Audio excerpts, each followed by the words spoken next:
I mean, we're not going to make this long, like maybe It hour at shouldn't. most. It shouldn't be that long.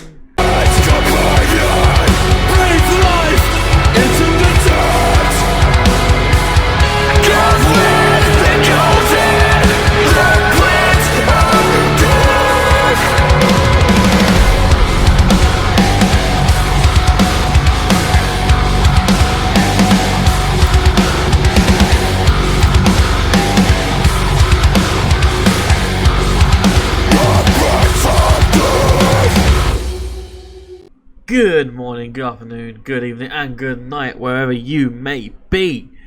And welcome back to the channel. I'm your host, as always, for one of these. It's Dan, DP, Depreezy. I'm, of course, joined by my illustrious co-star for this, and who was with me the entire time, pretty much. It is Muzza, 44. Hello, DV. It is good to be back. Indeed. And not just on the HCW, but back in Scotland. Boo. Scotland after spending about after 6 days in London, where, well, 4 of which was spent doing wrestling. What is the biggest ick? People like wrestling. Indeed. Well, not actually doing wrestling, but going to wrestling. But before we go any further into that, of course, you may be wondering, you might have seen the bottom of the overlay and title of the video. This is, of course, All-In Wrestling Weekend Roundup. There's going to be a special show where myself here and Muzza go over the ongoings on and the shows that we went to during All-In Weekend, leading up to, of course, the illustrious AEW All-In. So, as Now, there was, of course, a show afterward. yes, Right. but we're not covering that because that There was that's obviously just a after. thing. That was it's his own thing. So yeah, so from the days of Friday to Sunday, there is a total of 4 shows that we'll be covering here.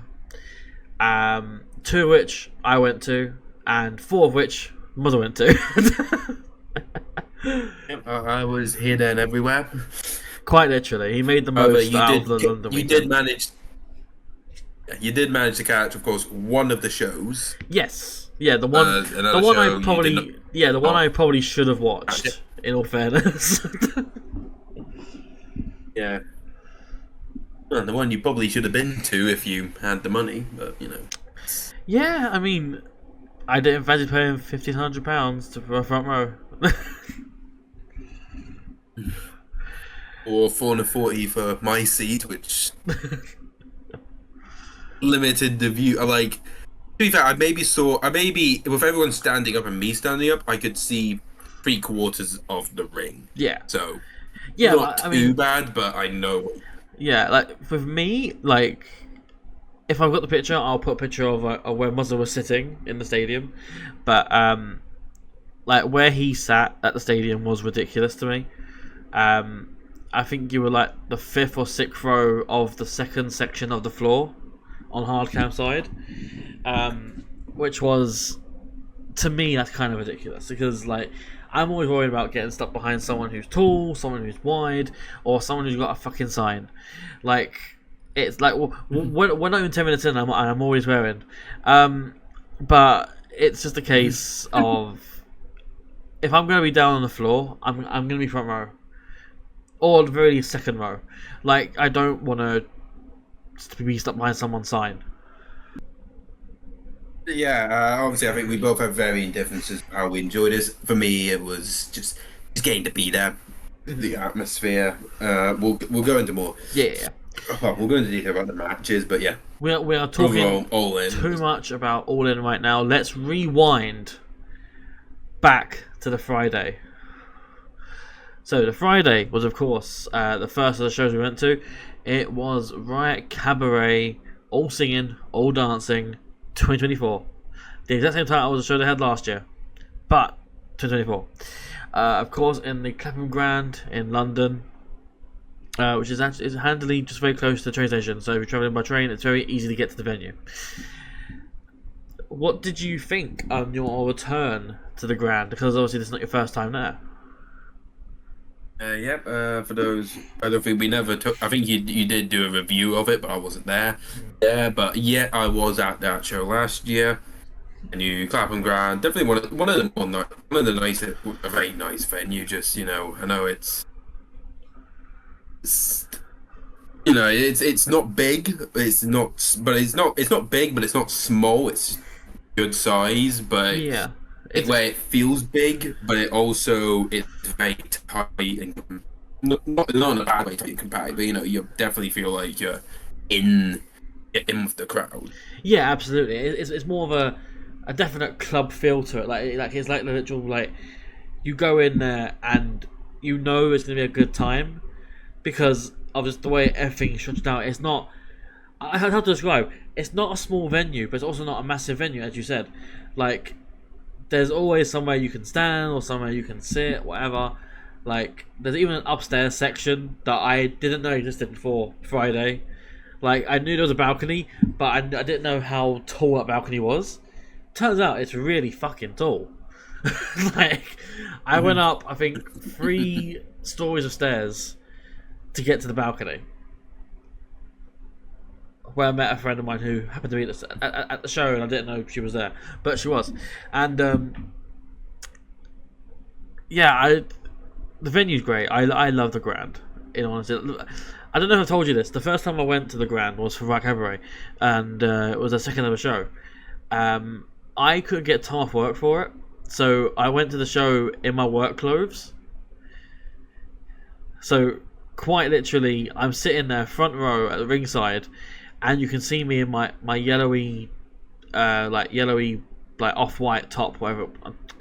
I don't know what colour it was. Tom Wayne. It's like a weird yellow tinge, and it's just awkward because I remember I was sweltering. I was sweating my balls off because it was just so hot, and my work clothes aren't designed for casual going out. Like it's designed for me to sit at a desk in an office at a computer. Like it's not. But yeah, that was my first experience with Rack Cabaret. Yeah. Without any further ado, though, let's get into this because we don't want to be here too long. Because it is 4 shows altogether that we are talking about. So, without any further ado, let's just get into the first show, Rack Cabaret All Singing All Dancing 2024. The first match of the night, we had a tag team match. We had Subculture, Danny Luna, and Flash Morgan Webster taking on Sunshine Machine, Chuck Mambo, and TK Cooper. The greatest team. The greatest team. Sunshine Machine. We've been, I'm going to go on to the rest of the lyrics, but... Yep. Hit her with the designated driver. Yeah, that's all the lyrics I think I know. Day 3 Bruce Lee, Headbutt Messiah. Yes, Subculture would win this match in 10 minutes 13 seconds. I do recall there was a bit of a scare where it looked like I was Flash Morgan badly injured, but it turns out it was just a ruse to get the advantage and the win. Yeah, for overall, this was solid opener. These 4 guys, well, 3 guys and 1 woman, they all put on a very good opening show. Sunshine Machine, one of the best in my opinion, one of the best tag teams in the Flash Morgan Webster and Danny Luma both also very great, and obviously Subculture's a very good trio. So any duo of those 3 just works. Yeah, that's fair. Yeah, I thought it was just a very good opener. Yeah, I couldn't agree more. This is a great opener because ultimately you don't want to have the best match of the night, but you want to have a good match with enough heat behind it that you can pump everyone up for the rest of the card coming up. And these 4 guys did exactly that. I said it before. Like I thoroughly love Sunshine Machine, and I thoroughly love Subculture. It's like I like everyone involved in this match, and there's no one here I actively dislike or no one that I'm indifferent about. I like everyone here. So seeing the heel face divide as well, because Subculture have just recently turned heel as well, is a very unique concept in regards to them anyway, from what I'm familiar with. So it's fun. It's fun to see that dynamic play out here in the opener, and it made for good viewing. So that match clocked in at about 10 minutes. So we move on to the next night, and bear with me here. The next match was a Falls Count Anywhere match that went a grand total of 145 minutes. That is, for those doing the math at home, that is 2 hours 25.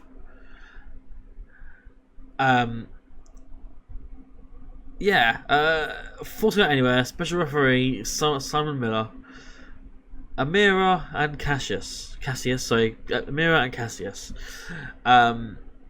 This was a very insane match. Yeah, I mean, we knew it was going to be a plunder brawl just from the offset. I mean, they did the video package. It shows there's a lot of they've been interfering a lot in each other's matches a lot. So this was gonna be an absolute mad brawl, and then you had Simon Miller there for reasons, you know. And yeah, you know, from the offset, they took the Falls Count Anywhere part of the match quite literally, as they were out of the clapping ground in about maybe not even 10 minutes. Yeah, it was not even 10. Not even. It wasn't even that. Yeah, couple of minutes. They were in the ring for like I think 3 minutes, something like that, and then suddenly they're outside. It's like, and then you know, really bizarre thing, and I've never had this before at a show. They actually invite us along. It's very weird. So we all went outside the venue, but via like a back entrance, a back exit sort of thing, and we see Amira and Cassius just fighting on the street, like outside the venue. And then it's bizarre because they're just fighting, and it's like the very typical walk and brawl, but like they're just fighting a lot by shops in public as well, which is, I can't imagine if you're a member of the public and you just see these two adults in this unusual clothing just sort of fighting each other. Like, I can't imagine what it's like. It's especially Cassius, you know. I mean, yeah, I mean, Cassius. To be fair, he was wearing a very nice number. I will say that much. It's a very nice number that he's wearing, but yeah, of course. Yeah, like, you know, they're brawling across the streets. Then the next thing you know, we're boarding the bloody overground. Yeah, so weird. So not only, again, from the member of the public perspective, like we're like, you got them two, the referee. You've got and Miller's wearing shorts, by the way. He's wearing like these denim shorts. Yeah. So you've got a referee in a referee shirt and denim shorts following these two weirdly clothed wrestlers going across the street. Followed by a horde of just people like who are just following them like down the street, watching them fight.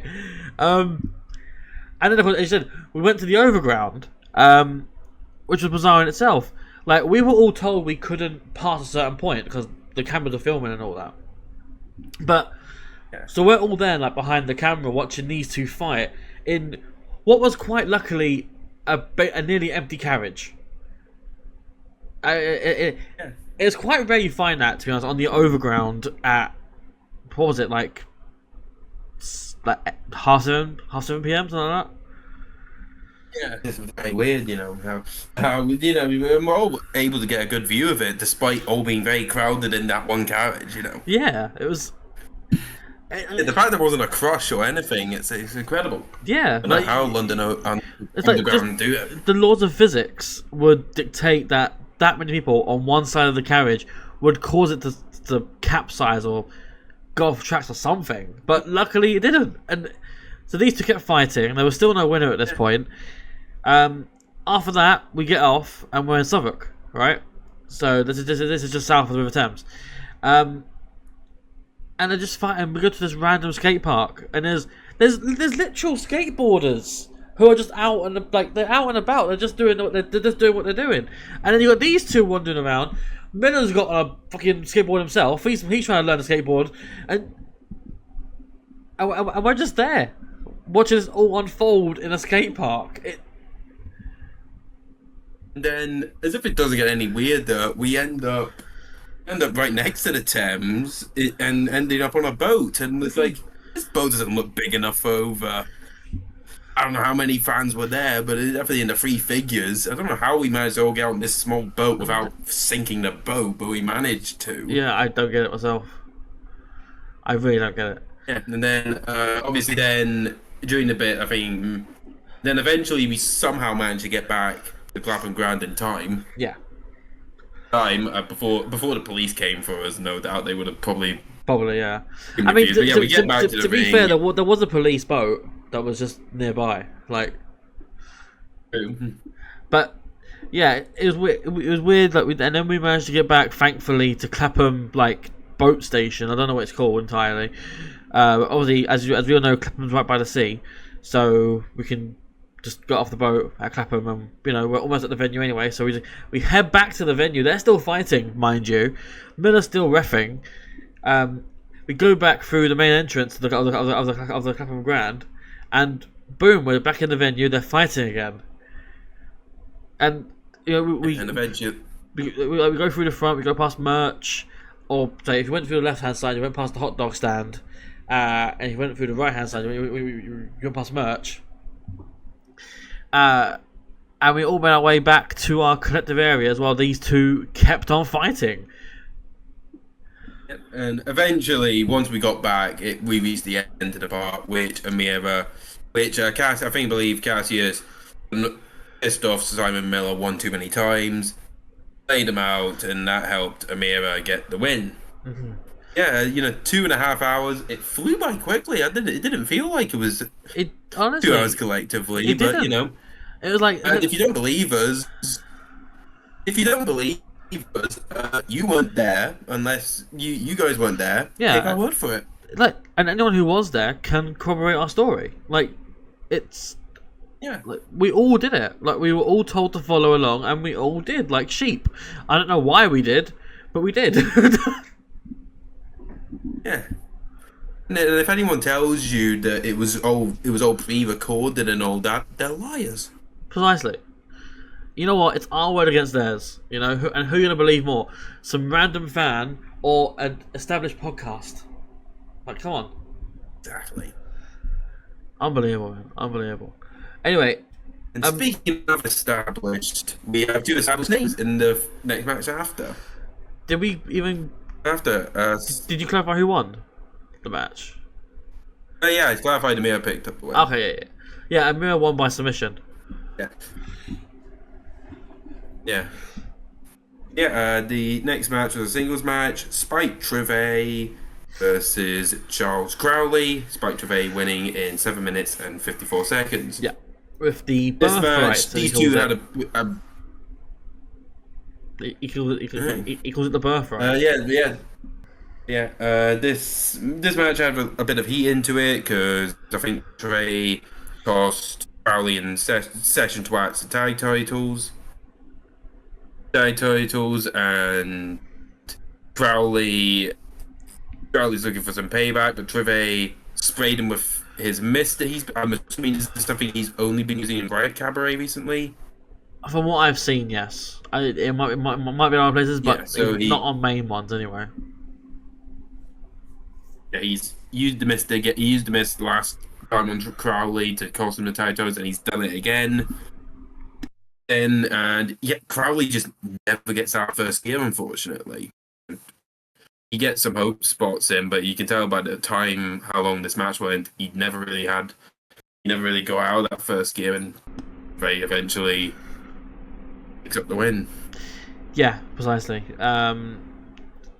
Also, just to clarify, like with Trivet and Crowley, like 2 very opposite sides of the coin in regards to just their personas. Like Trivet is very much a serious man who will do anything it takes to get a win, whereas Crowley, on the other hand, is just a bizarre enigma of a man. Mm-hmm. Not really sure what makes him tick, but he wrestles and he's here. So yeah, as you said, Trivet wins. Crowley doesn't really get a moment in this match. A few hurt spots, but ultimately Trivet just he pretty much decimates Crowley here. In all honesty. Yeah. And then obviously post match we have this video segment show up of. I mean, I can't really fully explain it. I'm not as deep into the lore. Yeah, so you probably are. So I'm assuming you probably know. I mean, I don't know much else about it than what you do probably, but I just know that the video plays and it's basically a woman holding a baby, just talking, I believe, to the baby.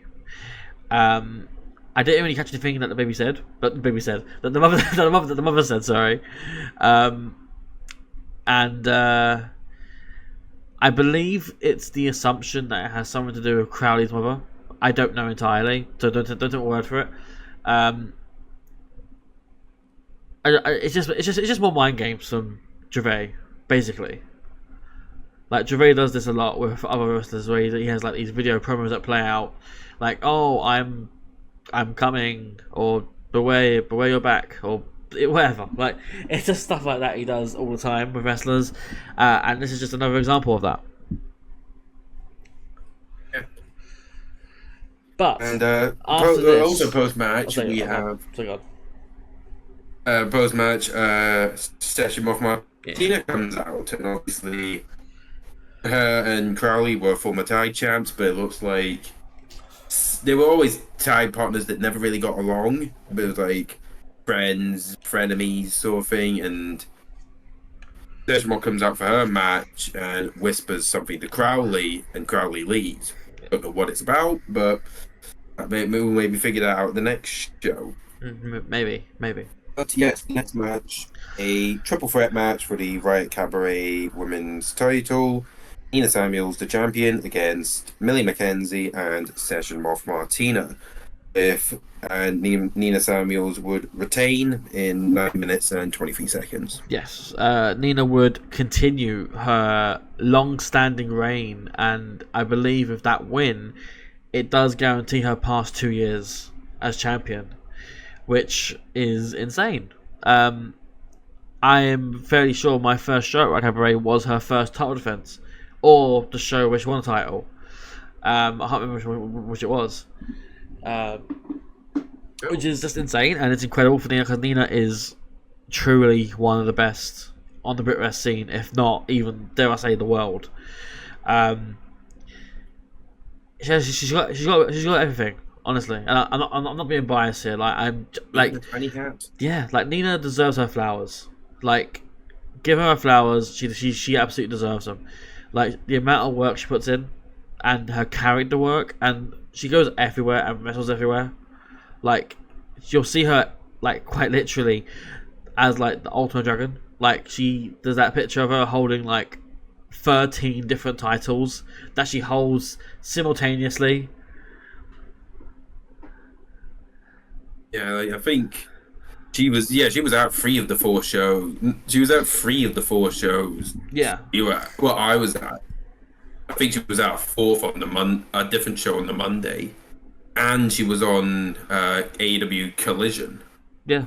Wow, so she a bit of good exposure there. So she was all over the place, and she's someone who I wasn't really as big known with. I know she was on NXT UK, but she never really. I don't think she really broke out that much in NXT UK. But actually, since going back to the Indies, she's just really she's set it off, and she's killed it. Honestly, she's been doing so well, and I'm so proud for her. And yeah, I'm just pleased. I really like Nina. all the doing amazing. Also, Millie McKenzie and Session Moth, they both did very well, of course, in the match as well. I thought the match was overall just a very good match. Very good match. Maybe could have done with a bit more time. Only 9 minutes for a triple threat. To be fair, Amira and Cassius was 2.5 hours. So I can I can see why so much of others went a bit short. This up quickly. Yeah. Yes. Post match, Nina. I think she was just going on about there's no one who can beat her. No one's on her level. It was a mixture. So it was that, but also we were promised a title celebration. So Nina does the whole get your cameras out. There's gonna be one to remember, and then she's gonna go into some big cabaret sing-songy thing. Because you might recall last year at All Singles Last, she did another musical piece, which I believe was from Chicago. I don't remember. I believe so, yeah. So she did something else here, but ultimately, for some reason, it wasn't playing. The music wasn't playing, and she is left screaming in the ring, like play it. Where's the music? Like that sort of thing. And I'll let you talk what happens next. Yeah, so obviously whoever the sound guy is should get fired, but that's the joke, obviously. But yeah, what would end up playing would be the theme of One Thunder Rosa.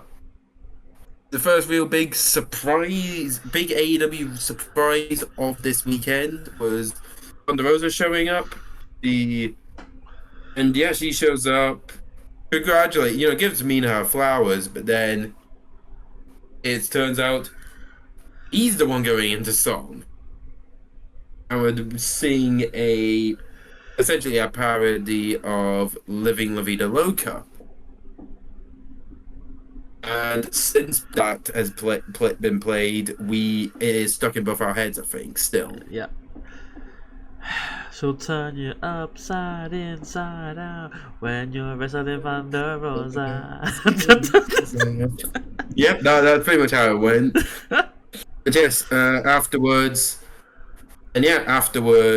it was confirmed that the next show, I think it's got Cabaret Thunder Road. Yep.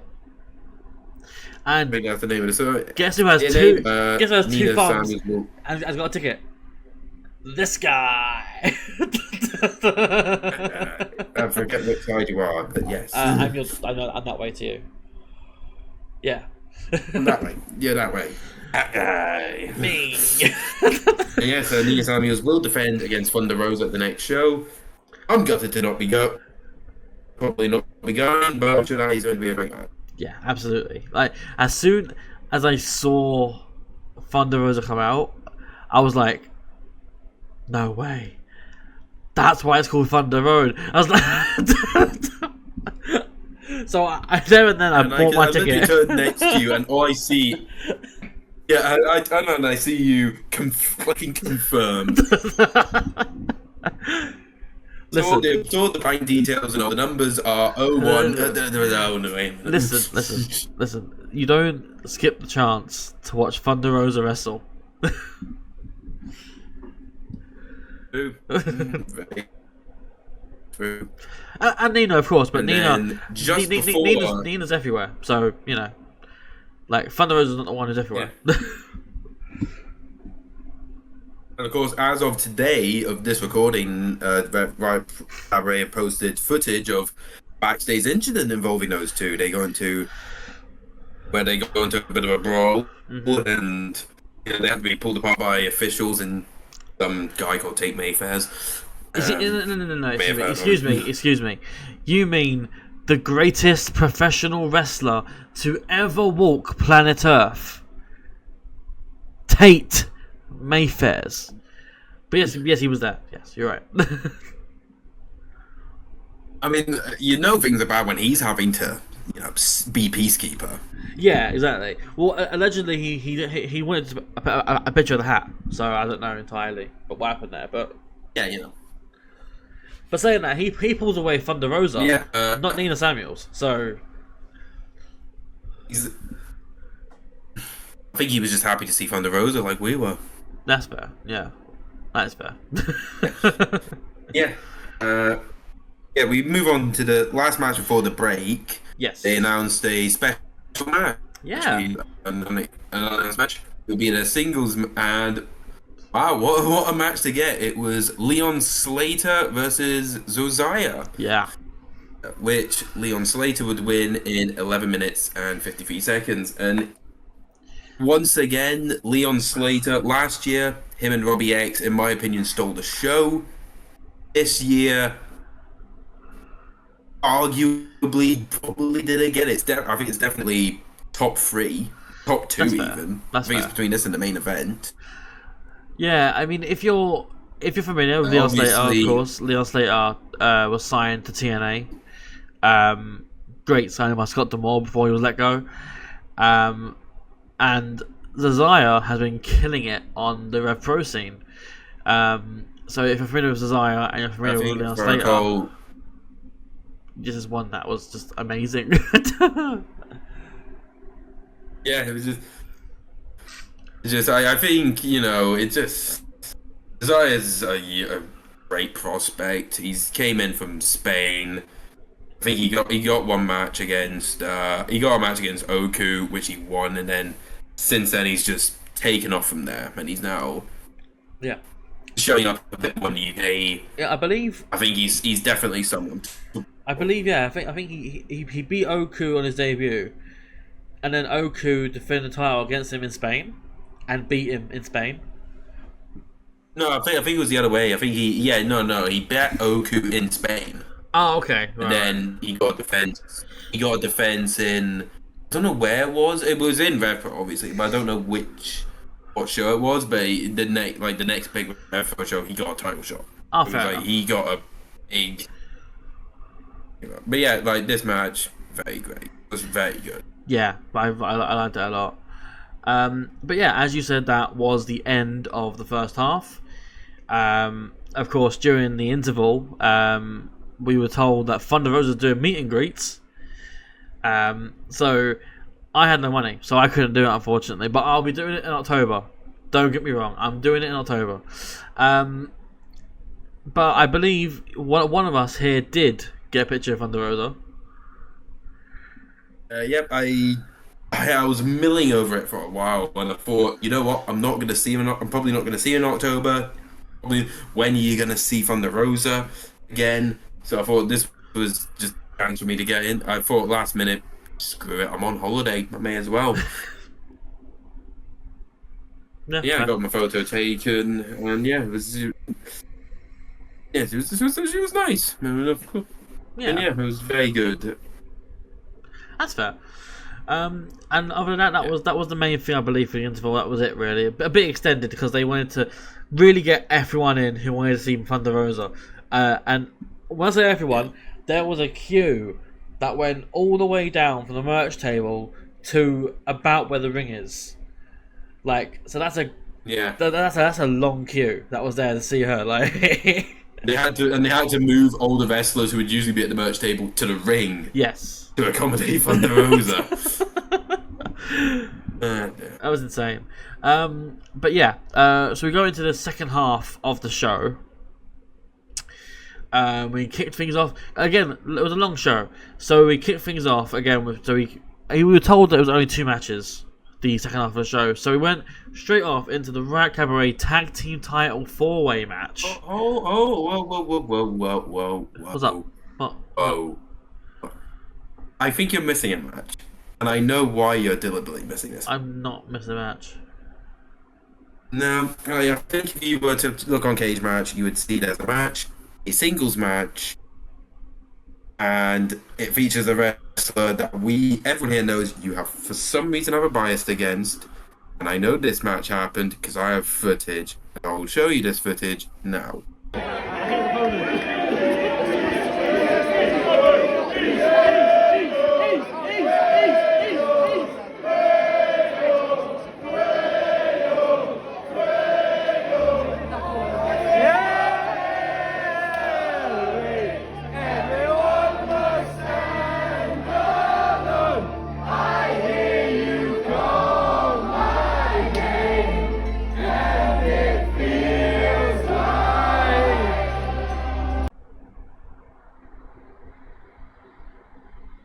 So, yep, as you can see by the footage, a singles match between Charles Samuels and It's Yourself. It is Grado. So it was essentially, and obviously Shah from East End, DP similarly from that. So it's essentially my boy versus his boy almost, and of course, Grado would pick up the win in 6 minutes and 58 seconds. I will let you take it from here. Yeah. Thank you for that. Anyway, we move on to the Riot Cabaret Tag Team Title 4-way match. You can't just do that to him. Look, okay, we all know you're not a fan. So I'll talk about the match. If you don't want to talk about it, fair enough. I don't know why you consistently hate on Grado. If I talk, I get in trouble. You know, the famous Mourinho quote. You know, like, if I speak, I'm in trouble. So in big trouble. But yes, the match. You know, if you've watched the Grado match, you kind of know what the thing is. It's going to be a bit of comedy, a bit of a laugh. But apart from DP, everyone at that show thoroughly enjoyed the group. Was it an ending masterclass? No, but it was an entertaining match. Grado and Shaw are good mates in real life, so they were always going to make each other look good. And yeah, of course, Grado won. Send the fans happy. I think they too had a bit of beef. What fans was that happy? Skype. Everyone but you. You were the only one that looked miserable for some reason, and I still don't get why. You'll never understand. Yeah, I won't leave any further. Grado won. Happy days. On to the next match. Thank you. We move on to the Riot Cabaret Tag Team Title Fatal 4-Way. This is under tornado rules. We had champions James Ellis and Tate Mayfair's Brilliance and Greatness taking on the Greedy Souls, Brendan White and Danny Jones, the team of Joe Blazer and Murdoch, and the Bryant Bros, Nino Bryan and Xander Bryan. This was incredibly difficult for me, and the simple reason is because I love all four of these teams. Yep, you know, as we've established earlier, you are a diehard Mayfair's fan. You are wearing the Mayfair's merch. I was, yeah. Obviously, Greedy Souls, similarly, a very great tag team. Brendan White, your Welsh brother, as I always like to say. And I still believe you. There's a connection somewhere. I'll find it someday.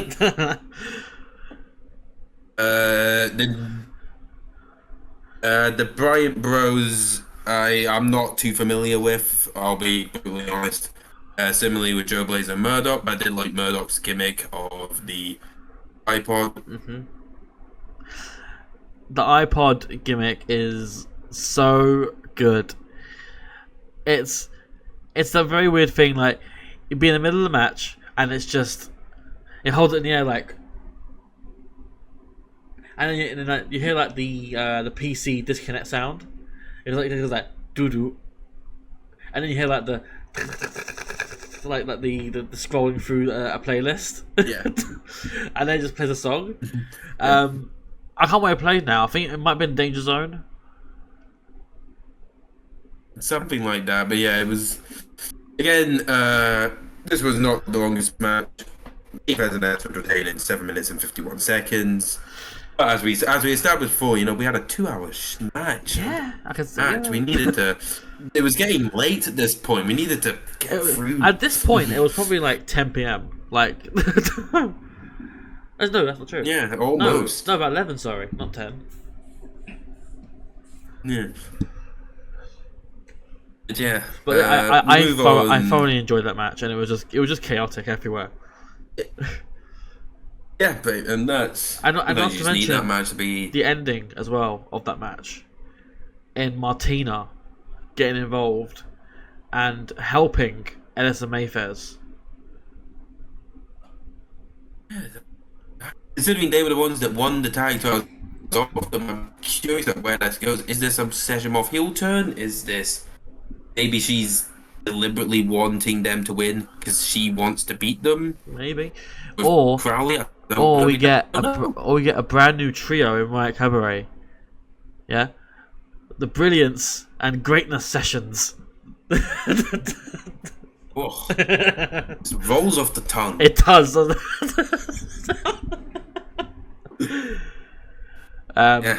We then move on finally to our main event, the Riot Cabaret title, Triple Threat. The champion, Michael Oku, defending against Mark Andrews and Nico Angelo. Angelo, this... we've got... So, this is, as we recently said, Subculture turned heel. This all started with Andrews feeling disrespected by Oku. Yeah. I believe. So, Oku defeated him. Yeah, Oku defeated Andrews in a one-on-one. After the match, Oku offered him a handshake. Andrews took it, but then after attacked Oku because he felt disrespected by Oku. And then that confirmed the heel turn, essentially, and he... Not heel turn, because, like, it's just... He's a heel, but, like, he just attacked Oku, and then the crowd perception became that he was a heel. In his mind, he's still justified in what he did. Yeah. And meanwhile, since then, I think Nico Angelo, I believe, was trained by Mark Andrews, and Nico does not approve of what Andrews has turned in, what he believes Andrews has turned into. I believe that was Angelo's reason for getting involved. Like 3 Days Grace said, he's not a fan of the animal he's become. But Nico and Mark came up in the same circles. They're both Welsh, so they both come up through the Welsh wrestling scene.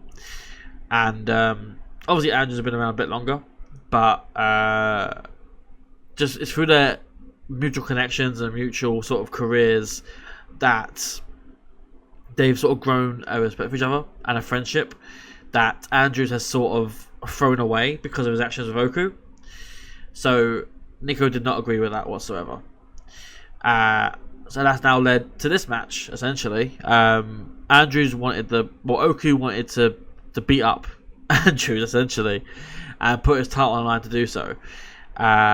And Nico somehow got himself involved in this match too. Yeah. Not that you were complaining, because I know you're big on Nico. I'm very big on Nico. There weren't many of us in the venue, but there were a handful of us that were just big Nico guys. Like, I was probably the only one like doing the Tate Mayfair's thing, but the woohoo. But like Nico, there's a good few people there who are like me, and Nico deserves the world title. But will he win it?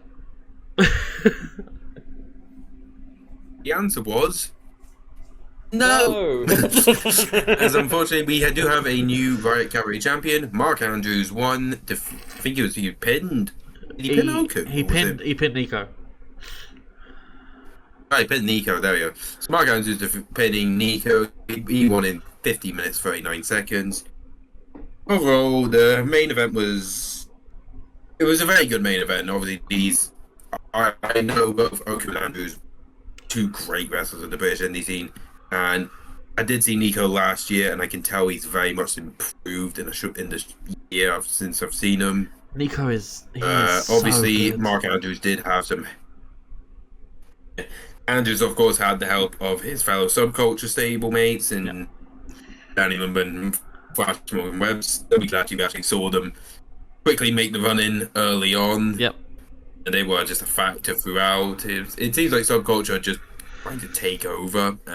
That does seem now to, they've got the main title. Yeah, and honestly, the way things are going, I can see them targeting Mayfez and Ellis. Yeah. So, who knows? You could, and Danny could easily target Nina as well. They could end up with all the gold. Absolutely. If need be. Absolutely. But yeah, as you said, Subculture got involved here. They were pretty much involved the entire way in this match as well. Like, they put Nico in a table, through a table, sorry. Nico was taken away, literally, by his staff to get checked out because he wasn't 100% after that table hit. We get more interference, and then suddenly Nico comes back out, the hero that he is. We get so many hope spots for everyone, in that like they hit a finish, go for a pin, and then someone comes back in and bring it up. Yeah, There was at least 2 times that Nico I think had an opportunity to hit Andrews with. I don't know what weapon do you know what the weapon that Nico has is called? I don't know what it's called, but he does carry like a stick or like a plank of wood or something. I assume it's something like a club almost. Probably is, yeah. Yeah. I think he had the chance to hit it, but his emotions, because I don't want to say adores, but he respects Andrews too much, and unfortunately, that was his undoing. And Andrews won, and we ended the show. With Subculture on top, winning both their matches. Yeah. Opening from open to main event, Subculture. Yeah, literally. Subculture won the opener and they won the main event. And that was that. That was that. For Riot Cabaret. So we now move. So this was a slight spoiler as well. I said at the time of the show, Riot Cabaret, that this is probably going to be the match of the show of the weekend. I thoroughly enjoyed nearly everything on this card. Like, outside of the match that we don't talk about, like, everything else here I enjoyed. Like, even going around London at like 9 p.m. to watch Amira and Cassius fight in the streets, like, I enjoyed that. Like, everything here was fun and enjoyable. Like last year, I never heard of Riot Cabaret before that. Before you said this is a show you'd recommend, and now I don't watch all the shows. I don't go to all the shows because obviously I live in Scotland. Traveling down to London every time would be pretty expensive. Every 2 months. I do try to keep up. Yeah, I do try to keep up to date with Riot Cabaret. I follow them on Twitter. I do it all, and yeah, I think they definitely have made a claim. I think that's quite a new promotion, at least. When they started, I don't know when they were founded, but I'm assuming it's not. It's maybe only a couple of years. I don't know about founded, but their first show was in June 2 years ago. Yeah. I've just checked that. Founded in 20. They're only 2 years old. There you go. Yeah, only 2 years old. They've not had many shows, mind you, but it's a show that is different from everywhere else. Yeah. Like the singing part, I think that's gonna vary on people's taste. Yeah. If that's not your thing, this might not be the thing for you. But even then, wrestling's always good. Like they do essentially they always do bring in some of the best you got in the scene. Yeah. But yes, so after that we go from Friday night to Saturday afternoon. Yeah, we do. So we had Pro Wrestling Eve collaborating with Tokyo Joshi Pro Wrestling for a show that was not given a name. I think it was just called Eve and TJPW actually. Yeah, it was just Eve X TJPW. Yeah. I was going to go to a whole name for it, and I was like, hang on, there is no name for it. It was just the company names. Down in Conway Hall, which is in roughly central London, like Holborn area, sort of. I think for me, it was only a 10-minute walk from my hotel. Yeah, it was. I had plans to get there early as well, but I left a bit later from home, and then I was stuck on the bus. By the time I got to the venue, a running theme for the weekend, you games stuck on buses. But we'll talk more about that in the other show. Yes, Riot Cabaret. I did good for Riot Cabaret. No, I'm meaning the show on Monday. Yeah, no, I know. You were almost. We'll get into that when we get to it. Yeah. So Conway Hall, Holborn, your first time going to Conway Hall. How was the venue? So again, I think this one a bit more used to this kind of size. It's not really that big, but again, similar to Reykjavik, it was quite packed. Quite packed. It was a sold out show as well, I believe. So I believe we were pretty much right backs against the wall, backs against the wall. It wasn't that like packed, but it was like I mean, just to get a good view. It was in a sense that there was only 3 rows of chairs on each side of the ring, not including the stage. And Well, hold on. We were told there was a 4th row. Yeah, got notifications last Friday night that we were going to be upgraded to 4th row, and we're like, cool. okay. And then turns out, no, we weren't. Yeah. And then they even joked about it at the start of the show, saying, "Yeah, we got the largest 4th row in pro wrestling history." Which got a 4th row chant, which is just the most British wrestling It really thing is. ever, just getting a chant about the 4th row. But yeah. So this was in Conway Hall. My second time going to this venue. First time I went was during Coliseum Pro's debut show. A show that has since sort of, I guess, fallen under hard times. I think they've gone under. I think they might come back next year. I don't know entirely. I hope they do. They're pretty good. Anyway, even to British Pro Wrestling, the show started late in typical British show fashion. The show was the doors were meant to open at 1:30, and there was meant to be a pre-show match at 1:45. I think the doors were opened at like 1:50 or something like that. I feel that they opened at 1:45. Maybe, yeah. The doors opened when the dark show was meant to start, so I think they just delayed it a bit. Yeah. To... But so yeah, we all got in there, went past merch, got our little wristbands, and we went into the first match of the night, which was the dark match, the pre-show match that won't be aired, I imagine. We had a dual threat. We had Sky Smithson, AV Anita Vaughn, and Casey.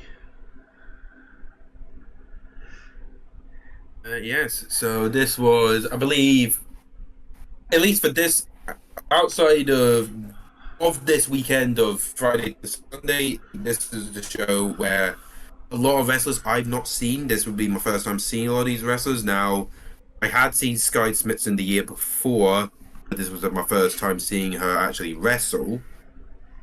Actually, no, she was in that Rev Pro Battle. Well, my first time seeing her in a non-8 per, Battle Royal match, Battle Royal match. First time seeing her actually compete. My first time seeing Anita Vaughn. Basically, someone I know. She wrestles all over the world, all over the UK, Europe.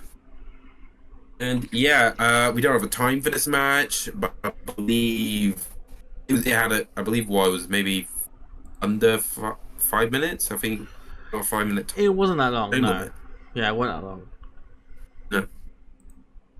But Sky Smithson was the one who picked up the win, pinning, and I think she pinned Anita Vaughn. Yeah, that sounds right. Yeah.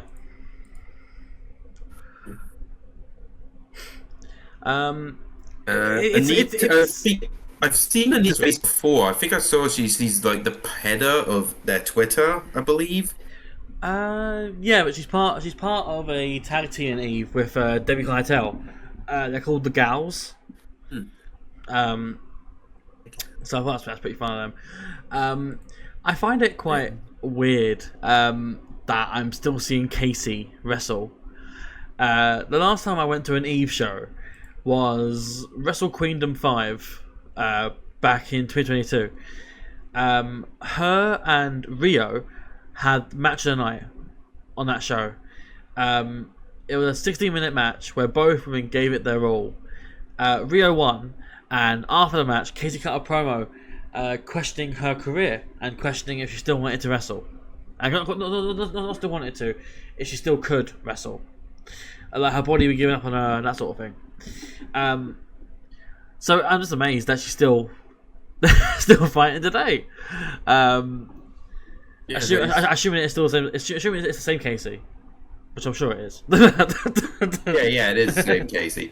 Yeah, for someone, I think she's later on in the show she brings it up, but we'll say that when it happens. She's been wrestling 14 years, which is no mean feat, and she's been a top level act in the Brit West scene for that long as well. She's Absolutely. how long she's been there, and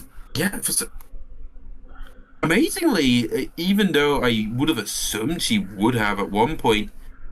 Oh no, I was gonna say I was about to say she's never wrestled in WWE, but I look up she had 3 matches in WWE, but she was WWE. But yeah, like she's for someone who's she's never really been picked up by anyone major. Like she obviously had those 3 matches in WWE. She was Even an enhancement talent. Impact's never had a look at her. AEW. It's weird that someone who's that talented has never been picked up by any major promotion. It's just maybe it's not something you see that often. Maybe it's her own choice. Maybe she wants to be on the indie circuit more than she does WWE or AEW or Impact, whatever. Yeah. But yeah, Casey's amazing. Casey's amazing. It makes sense with the timing. Yeah. I know last year she was mainly focusing around Iron Goods in Scotland, and she also came back to ICW for a bit. Mm-hmm. It makes sense, I think she started focusing back in Scotland before. I think now she's somewhat more back in Eve, but yeah, I thought this was a good pre-show match. Not much to say, but just overall a solid match. Yeah, overall good match, and it's the sort of thing that I guess they put it on the pre-show because they wanted to. Honestly, this is better than the opening match. Yeah. So it is what it is, I guess. But Sky sits in one. I'm not against that whatsoever. So we went into the main show. It was opened up by a lovely musical number by Raku. Amazing musical number. I'm assuming that's something she regularly does. I don't watch Tokyo Joshi Pro that much. She does. I think they alternate it in Tokyo Joshi. So it'll be one person, or sometimes 2, or sometimes 3 of them, and they all sing the same song at the same time. But because it's produced the way it's produced, if it's more than one of them, it's kind of out of tune. It's like out of sync. But the opening match we have for this show, after Raku's performance, was a singles match between Himawari and Mahiro Kiryu. And for anyone who's a fan of the Akata game series, not that Kiryu. I said it already. I think the pre-show match was better than this. Himawari has plaited hair, and her thing is that she swings it around, sort of like Bianca Belair. Yeah. Whereas Mahiro, I don't know much about, so I can't really speak to her. But yeah, because I think that was her first time wrestling outside of Japan. So yeah, I mean that was her first time out of Japan. I don't know about Himawari. I think it might have been. I'll double check on that. But yeah, I thought overall this was a highlight for. Yeah, it was also her first time out of Japan. yeah, So this was their first time. You could kind of tell they were maybe a bit nervous because first, not only are you wrestling outside of where you wrestle, it's in a complete different country. yeah, true. Country with fans that are a lot more different to Japanese fans, so I could understand there probably being a bit of True. concern. But I thought, overall, it wasn't a bad match by any means. No. I thought they probably did what they would usually do in Tokyo Joshi Pro. So Yeah. it wasn't. But yeah, Mahiro Kiryu won in 11 minutes and 11 seconds. I don't know if it was a case of maybe it went a bit too long. It maybe could have been a bit shorter, but I thought it was still overall a very good match, and it was fairly entertaining at least.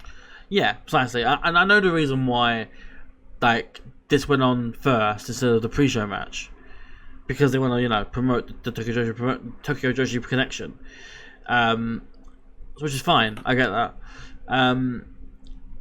For me, it wasn't the strongest match, but it was fine. It wasn't bad or anything like that. It just wasn't the strongest match for me.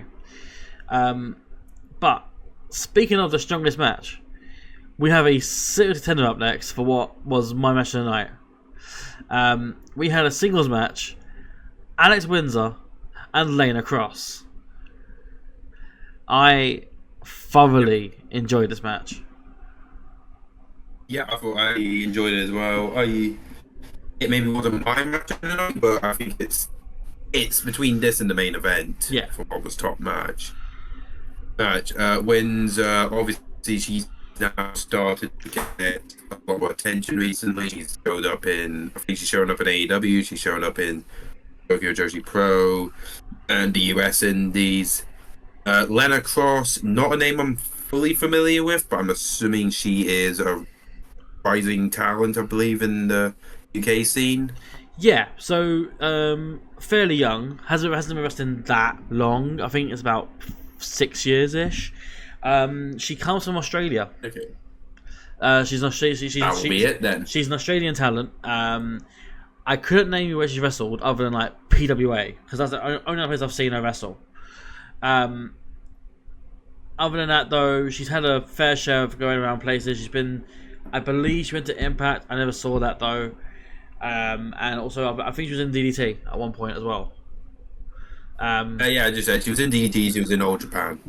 Oh, there you go. Yeah, but yeah, come from Australia, which is probably the main reason why you've not seen much of her before Saturday.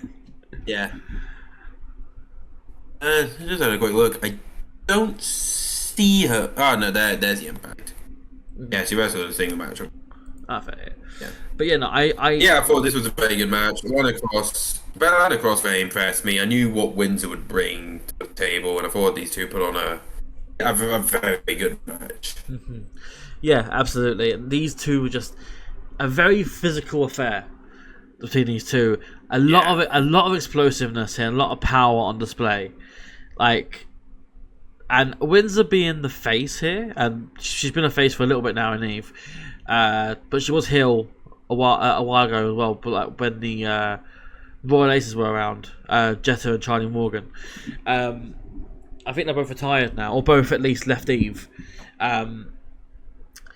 But yeah, Windsor is amazing in both roles as a face and a heel. And again, it comes with me having a bias, because those who know me know I'm a fan of Alex Windsor, like particularly Alex Windsor, because I really like her work.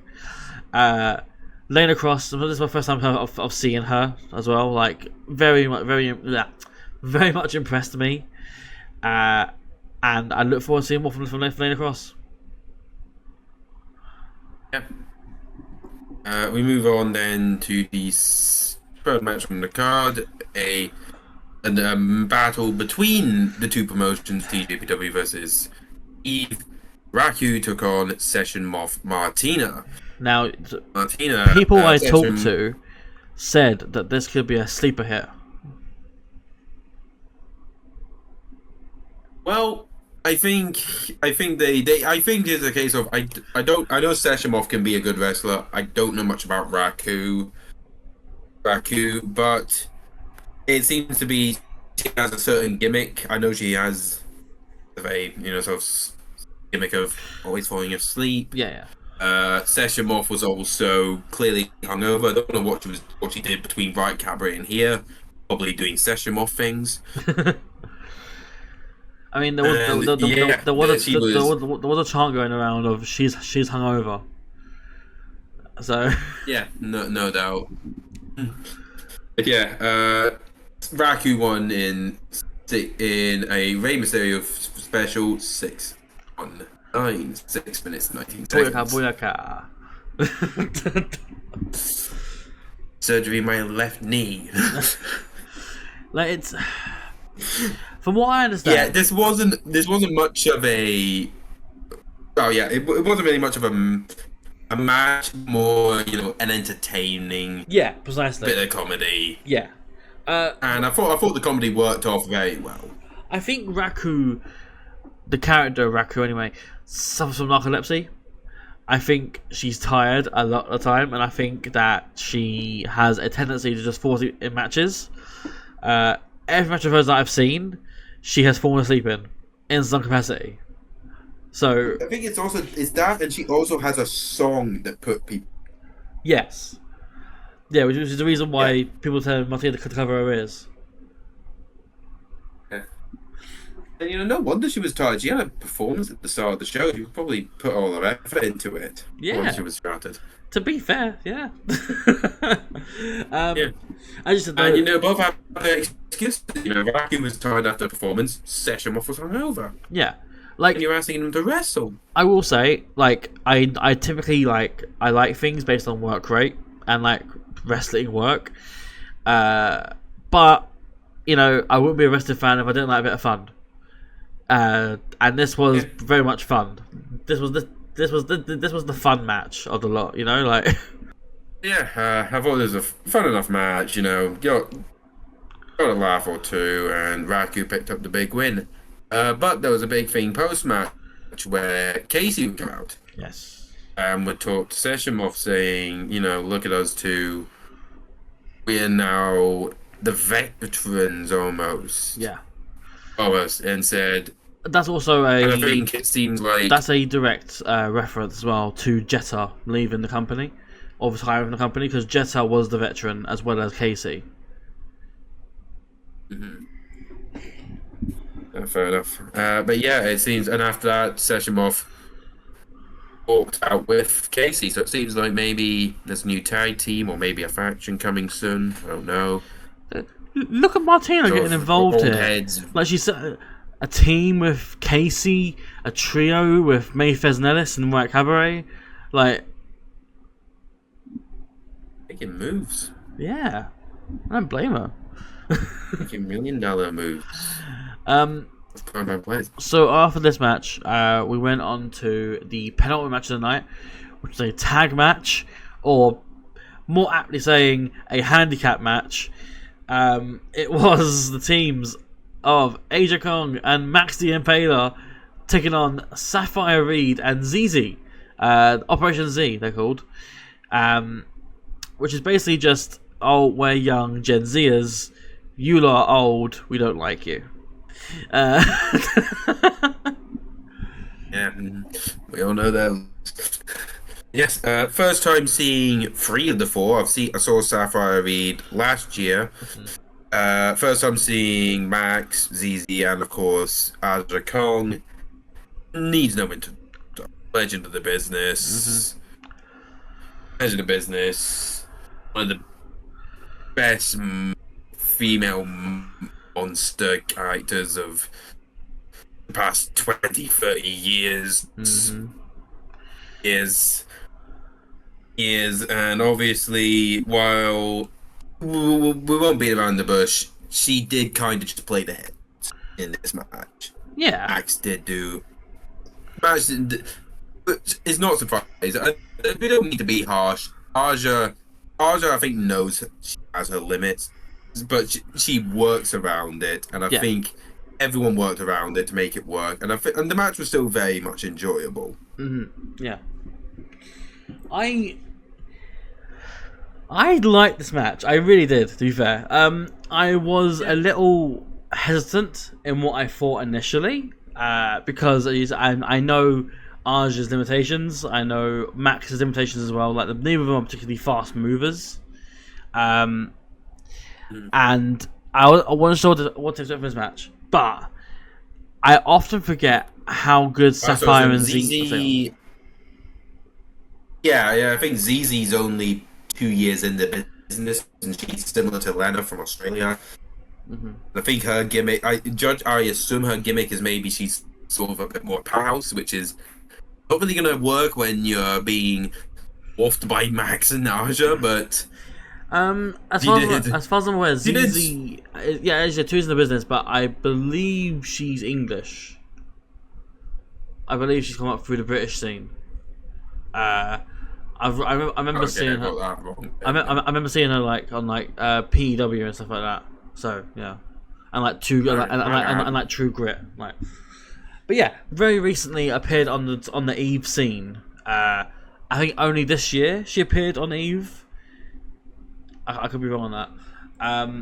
But yeah, ZZ's been killing it as well. Like ZZ's really You're good. right. And as I kept saying, like, I often forget how good Sapphire Reed is, and like her acting in matches as well helps sell the match. It's like, you see Aja and Max, and they're both gigantic people. Like in comparison to Sapphire and ZZ, who are relatively, a fair bit smaller. Like in comparison to these especially two. Sapphire, especially Sapphire, because ZZ's quite a bit built, but Sapphire is just you put her next to Aja, and it's like you could, if you stand at a certain point, you wouldn't be able to see Sapphire. Yeah, for how big Aja is. Exactly. Yeah, she towers like over. she has got a commanding stature, a commanding presence, even. Aja and Max do, and as a team, they've got a very good look. I don't know if they team regularly in Japan, but like they're a very commanding team. Like intimidating. That's the word. Intimidating team. Mm-hmm.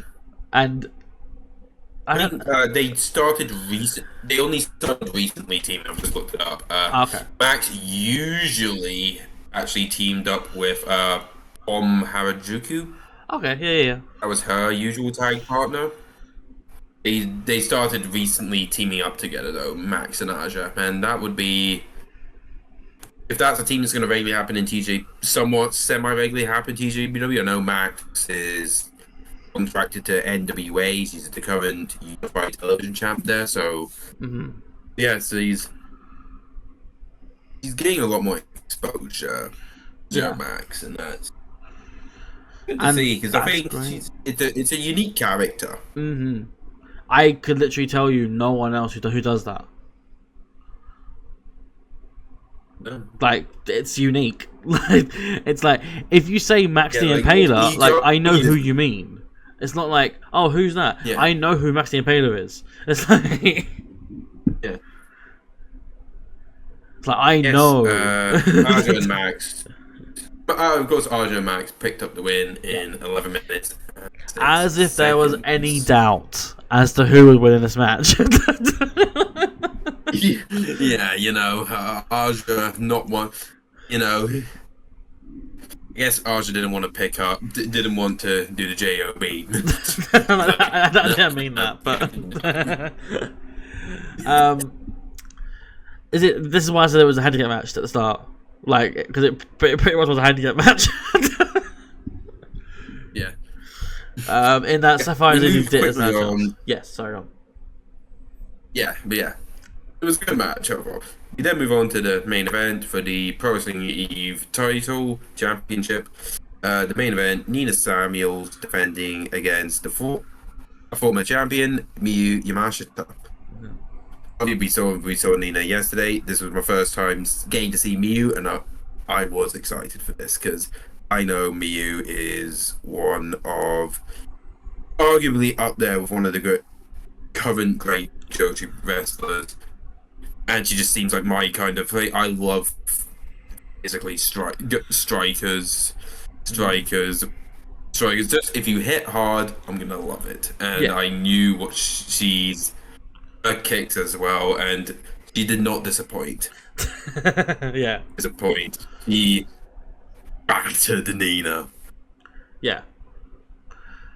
But despite battering her, did not win. Nina Samuels would defeat her in 19 minutes 30 seconds to retain the title, which in hindsight, now that I look at it, was the right choice. Yeah.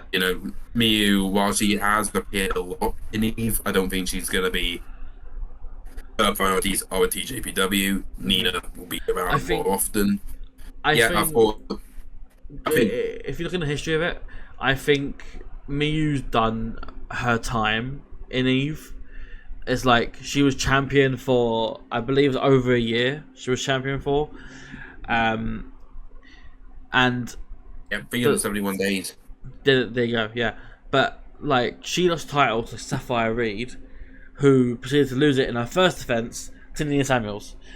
So, Nina, as we always said in the White Cabaret review, Nina is fantastic and a true bastion for what the Pro Wrestling Eve champion should be. And she'll be a very worthy champion of whoever comes before her. And having her beat Miyu is almost a passing of the torch, so to speak, because Miyu was very much the standard holder of who was champion, and she passed it on to Sapphire, but then Sapphire lost it straight away to Nina. So having Nina face Miyu was a way to have Miyu essentially pass on her legacy, in a sense, to Nina to carry it on and carry it forward with Eve. Meanwhile, as you've said already, I'm assuming Miyu is also going to be heading back to Japan and probably will be there for a good amount of time before coming back to the UK. Yeah. Which is a shame, but Yeah, oh well. yeah, that was a shame, man. Yeah, that was Eve XT JPW. Again, this was my first time seeing Eve, first time seeing technically seeing Tokyo Joshi Pro Wrestling, and yeah, thoroughly enjoyed the show. It breezed past. For a show there was no breaks, no nothing, no filler, just match. Yeah. Match, To be match. fair, they had to cut the interval because they started late. Yeah, and they knew there was a show on afterwards that people were probably going to. Yes, indeed. And with that segue, let's go on to the next show. Also, I should say, I also thoroughly enjoyed Eve Tojoshi. Yes, and at this point we split off. I said I had to run off quickly to make sure I'd get there in a good amount of time. Yep, and you literally ran. Where to, you may ask? You literally ran to the station. I traveled quickly for both. Yeah, quite literally. I realised I probably did have enough time, but I didn't want to take anything. Fair. Yeah. I quickly hopped over on the underground from Holborn to Stratford, and from Stratford to the Copperbox Arena for Rev Pro 12-year anniversary. The 12-year anniversary show. Yeah. As I said, this took place at the Copperbox Arena. I believe the attendance is currently estimated at 3,300. Cool.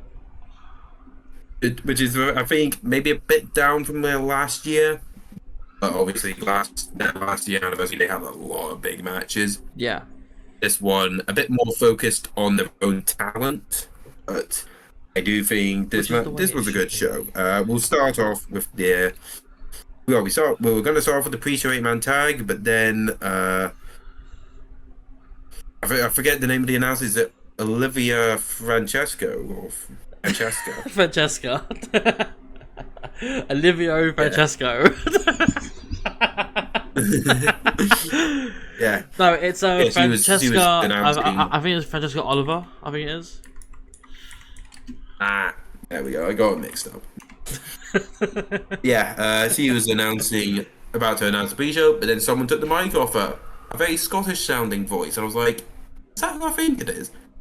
And then the infamous words that DP loved. It's yourself. It was Grado. Luckily for DP, who wasn't even there, but he could feel it. Yeah, he felt it. Luckily, he was not wrestling. He was just announcing. So there was that at least. I cannot imagine a show being announced by Grado. Or pre-show at least, you know what I mean? Yeah. The pre-show 8-man tag match. it was the of Greedy Souls, Brendan White and Danny Jones, teaming with David Francisco and Golden Boy Santos. Santos taking on Shah Samuels, Joshua James, and Youngblood, the duo of Yuto Nakashima and Oscar mm, Oscar Liebe. There you go. There we go. Yes, Grado did the announcing both the teams. Well, yeah, I believe I recall he said Brendan White had a oddly shaped head. True. But yeah, they were about to probably batter Grado until he got Shah to come out to help him. This match was, just I think just a way to get these guys onto the card. This is kind of the core of RevPro's tag division, I believe. I think you know more about RevPro than I do, obviously. So this has a bit of build to it. It's not a lot of build, mind you. 3 of 4 of these teams were at Summer Sizzler in York Hall. They competed in a 4-way tag match, the winners of which would face GYV at this show. So you had Youngblood, Lube and Nakashima, Francisco and Santos and the Greedy Souls, as well as Sunshine Machine. And I believe it was Francisco who ate the pin from Sunshine Machine after Nakashima had returned to RevPro. So essentially it was a case of Yuto was taken out of the match and he came back at the end, and it cost Francisco the match. And I don't know the reason as to why this match was made. I know Francisco has beef with Shah and Joshua James and both of them as Youngblood. And I guess they found some sort of similar kinship with the Greedy Souls. So here we are, I guess. As I said, I think this was just a match to get people on the card. Yeah. I think that, yeah, but it was fair enough. It was a decent enough match. And I think it was Shah and Joshua James would pick up the win, pinning. I think it was Francisco. They won in 9 minutes and 9 seconds. Decent enough match. Nothing much to say. Just a match to get everyone on the card. Yeah. But we move on to that. We kick off with the start of the show. With a singles match, we have Frozzy's favourite wrestler of all time, Connor Mills, taking on Ethan Allen. Yes. Allen, these two have been beefing ever since I think Ethan Allen's return. They've been kind of beefing. Yeah, pretty much. Beefing. So it's been an unofficial reunion of Destination Everywhere, in that Jake has been feuding with Oku, and as a result, Ethan has been feuding with Mills. So even though Mills and Oku aren't aligned anymore, there's still that symbolism of that, they're fighting the Young Guns still. Yeah. Yes. Ethan Allen with the win, being Connor Mills in 8 minutes and 31 seconds. What like this for a match that seemingly had a bit of build? It never really got out of first gear. And maybe that's just because of time constraints, because a lot of the other matches went in double digits, and this one was the only match that went short. So I think they got the short straw. I don't think this is the end of their feud. I assume they'll probably get a bigger match down the line.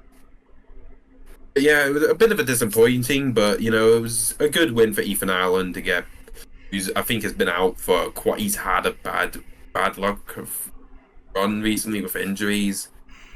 But a good win for him. Open the show. I mean, I can't speak on it because I wasn't there. So I'm not seeing the show. Yeah, I'm gonna have to do a lot of the heavy lifting for this. But we move quickly on to the next singles match. We had Ricky Knight Jr. versus Zosiah. Now, these two again, I think have just not that much build, I believe. Not really. No. I could be wrong. No, not really. Ricky Knight Jr. sort of debuted a bit of a new theme, a new character, a bit of a mixture of Prince Devitt face paint with a bit of a fiendish entrance. It got a bit of a mixed reception. What didn't get a mixed reception was the two masked people that were with her. That was revealed to be Zack Knight, who got, I don't think got much of a reaction, and Soraya, who got a reaction for sure. He got booed out the building. Okay, I was gonna say, is that a good reaction or bad reaction? Like,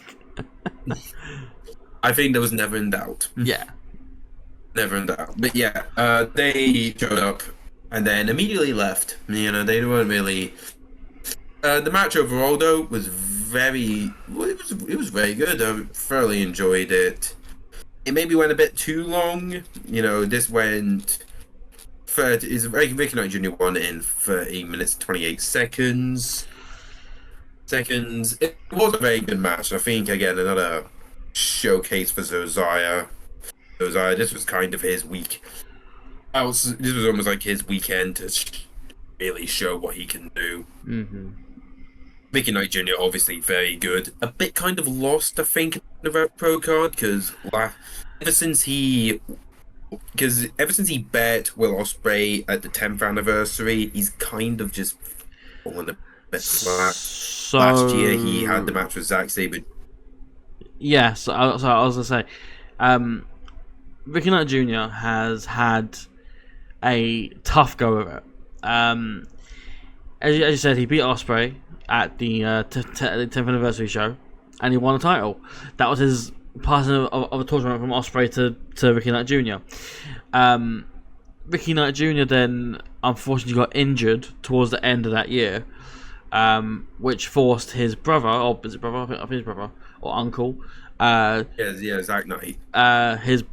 That night to take over, basically, and to take his place in a title match against Great-O-Khan, which he lost. So Great-O-Khan became champion, and then Ricky Knight Jr. won the title back at Rev Pro Rumble. No, he didn't. Ricky Knight Jr. lost his match. Did he lose the match? I can't remember. And then Oku bet. Oku bet Oku. Sorry, you're right. Yeah, sorry, you're right. Yeah. I'm getting my fingers up. Pretty much, once he lost the title, Ricky Knight Jr. just he didn't get it back, basically. Yeah. Sorry. Yeah, and then as you said, Oku beat Okan. Effing Okan gets mixed in my head because I don't like the guy, so everything gets mixed in my head with him. Oku beat him, and then he's held the title until here, where he might continue to hold it. But it's been, I believe, at this point over a year that he's held the title, or coming on a year, which I believe is one of the longest reigns of the title, if not the longest reign with the title. I think Ospreay's reign might have been a bit longer, but we're kind of moving a bit away from the match. But Ricky Knight Jr. picked up the win, and afterwards, Soraya and Zack Knight came back out again. It looked like they were going to beat down Josiah, but instead, Zack RKJ gave him a handshake and a show of respect, which I don't think Soraya or Zack were expecting. I was a bit confused. It seemed like he was going to be turning more into a heel, but that was more of a face move, so I don't know Ricky Knight Jr. where this goes from here. He's been a bit more on that tweener route, in that he's been facing anyone and everyone, but at the same time he's like a respect machine. He's not necessarily doing heelish things, he's just winning matches. You know? Like, yes, he'll kick the shit out of you, but he's doing that to win the match. He's not doing that to be a dick. You know, like... But, Ricky Knight Jr. has just... I mean, it won't be long before he's in the title scene again. That much is absolutely certain. But... I would have assumed you would have maybe gone a match between Oku and Ricky Knight Jr., but that never materialised. I think that was the plan. It will be interesting to see... where he goes from there. But we move on from that match to our first title match, the Rev Pro Undisputed British Cruiserweight title 6-way scramble. Champion from CMLL, Neon, defending against El Phantasmo, Leon Slater, Will Caven, Cameron Kai, who was... I didn't realize the manager was at the time. I was like, who the hell's that? I've never seen him before. Until I realised, until it was announced, it's Leighton Buzzard. I'm like, he's changed his hair color. And I believe is he just now managing for now while he's recovering from Pretty his much, injury? yeah. He's doing everything. He's managing, he's announcing, he's commentating, he's keeping himself busy in wrestling while he can't actually wrestle. Yeah, because I think he suffered a really bad knee injury. I believe it was. Oh, it was something really bad. Like he had to get metal plates in it and stuff. Oof. I think I saw some of the photos. It was not good. Yes, there was a 6-man in this. It was a mystery. I had a feeling who it was going to be, and luckily enough, I was right. It was Dante Martin of Top Flight. And now we go with Brother This was just So, sadly no Layla Gray with Layla Gray, but yeah, overall, out there, you'll be diving here and here. But yes, this was just a blur of action. It's a cruiserweight 6-way scramble. They did one last year, though that I think this absolutely outshone that one. This was just everyone flying about, and my prediction was right, at least, of who I thought was going to win. Will Caven was the one to pick up the win. I know you're happy because he's your boy. yeah. I'll let you say how you feel about Will Caven now, always. Like, I am such a huge fan of Will Caven. Like, since he first debuted as well in Rev Pro, like he just, I don't know whether he struck a chord with me. Is it? I don't know if it's the way he wrestles, the weird red streak in his hair. I don't know what it is. It's just I'm a big fan of his, and I have been for a while. So I'm pleased to finally see him get a chance to actually showcase the division that he represents. I do actually recall the finish for this one. Cameron Kai, I think he had Neon dead to rights. Will Caven would dick kick City, and a roll up, and would pick up the win. So I think there's probably going to be a feud going on there between Caven and Kai. I think Cameron Kai as well, I think, really showed up there. I know he's very young, I believe. He was. I think he's like 18, 19, something like that. Yeah, like he still doesn't have a cage match profile. That tells you how new he is. What? But Leave Will Caven. Yeah. Boo. Then moved straight into the next match, a singles match. JJ Gale taking on Tomohiro Ishii. Ishii's back again for another anniversary show. He put on a banger with Luke Jacobs. Would he do the same with JJ Gale? Don't know why I'm asking you, because you weren't there. But the answer was yes. Well, we're getting ahead of ourselves again. Yes, Tomohiro Ishii defeated JJ Gale in 17 minutes and 47 seconds. And oh, come on, it's Tomohiro Ishii. It's my guy, JJ Gale. And he had arguably the best match of his career with him. But then again, you could give Ishii a broom and he'd get 3 stars out of it. You could give Ishii Grado and get a good match out of it. Yeah, probably. Now I need to see it. Just to Can see. you imagine Grado just hit the wee butt? No, Ishii. I'm having Ishii drop Grado on his head. And that's what Ishii did to JJ Gale, hit the brainbuster. But yeah, this match was very good. I did a showcase for JJ Gale. I know last year he had a match with Tosei Fujita, which was alright, but I think there was a bit of a clash of styles there. This match much better. Yeah, I know JJ Gale. I think he's been gaining a bit more momentum, a bit more of a push lately this year. Because of the heart and soul Rev Pro. So this was a big match for him, and he definitely showed up. yeah. this match, and Ishii is Ishii. You know what you're gonna get out of him. I am just so pleased to see the match get the praise it's getting. I've not seen the match, but like to see that it's like on Cage Match anyway. To see that it's like the second highest rated match of the card, like behind the main event. Yeah. Like Third. also third, Yeah. sorry. To see it's like top 3 is insane. Like I've been a fan of JJ since he was in the contenders division. Like he was like the standout for me. Like well, him and Brendan White, but they were the standouts for me in the contenders division. And seeing JJ come up and having also interviewed the guy myself, JJ Gale, like it's just, you know what? Fuck it, podcast bias. That's what it is. Interview bias.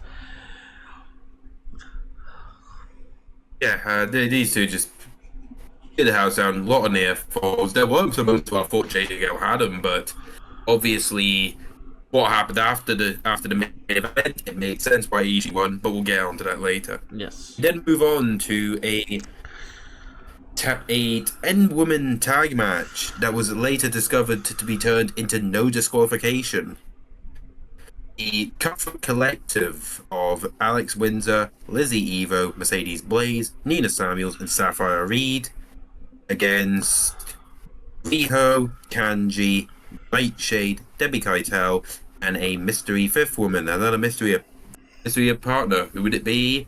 Would it be someone from AEW? No, it would be from Impact. The return of former Rev Pro Women's Champ Gazelle Shaw.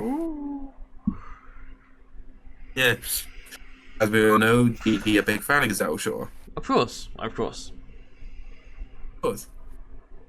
Yes. Yeah, this match, I won't lie, I didn't have much expectation coming into it. I just thought this was quite similar to the pre-show. I thought this would be something similar to the pre-show match where I would just get these women on the card, all fair and dandy. But when they changed it to no DQ, I thought, okay, maybe this is going to be something different. My God, these women battered the hell out of each other. Weapons galore. Chairs, kendo sticks, tables, thumbtacks. I don't know how many. I think both Nightshade, Rio, and I think some others bled. Nightshade's blade job was incredible. She was just. I don't know if you've seen any photos or footage or any footage of it, but she was just heat and blood. And her spear she did to Windsor. Like it's like I've not even seen the match, and it sounds like exactly what I thought it was going to be. Yeah, it was just a chaotic brawl. It surpassed what I was expecting, and the Cutthroat Collective would pick up the win. Forget who got the pin. I think it might have been Windsor pinning Riho. That sounds right. I can't. I don't know. Yeah. No, it was someone got because it was Riho got put through the table with thumbtacks on it, so it was she definitely got pinned, and I think it was Windsor who got the pinfall. All right. Yeah, the Cutthroat. We didn't even talk about. So the feud of this match was mostly the Cutthroat Collective are a new stable, I believe. Originally, Nightshade was in it. Yes, she was. But then after she lost a match, Windsor came back to Rev Pro. Looked like she was going to make the save for some of the baby faces. No, she's in the Cutthroat Collective and she kicked out Nightshade. Yes, pretty much, yeah. And yeah, it was just a really good match. And especially considering 3 of these women had wrestled a couple of hours prior, Eve, specifically Windsor, Nina, and Sapphire, and Nina had also wrestled last night as well.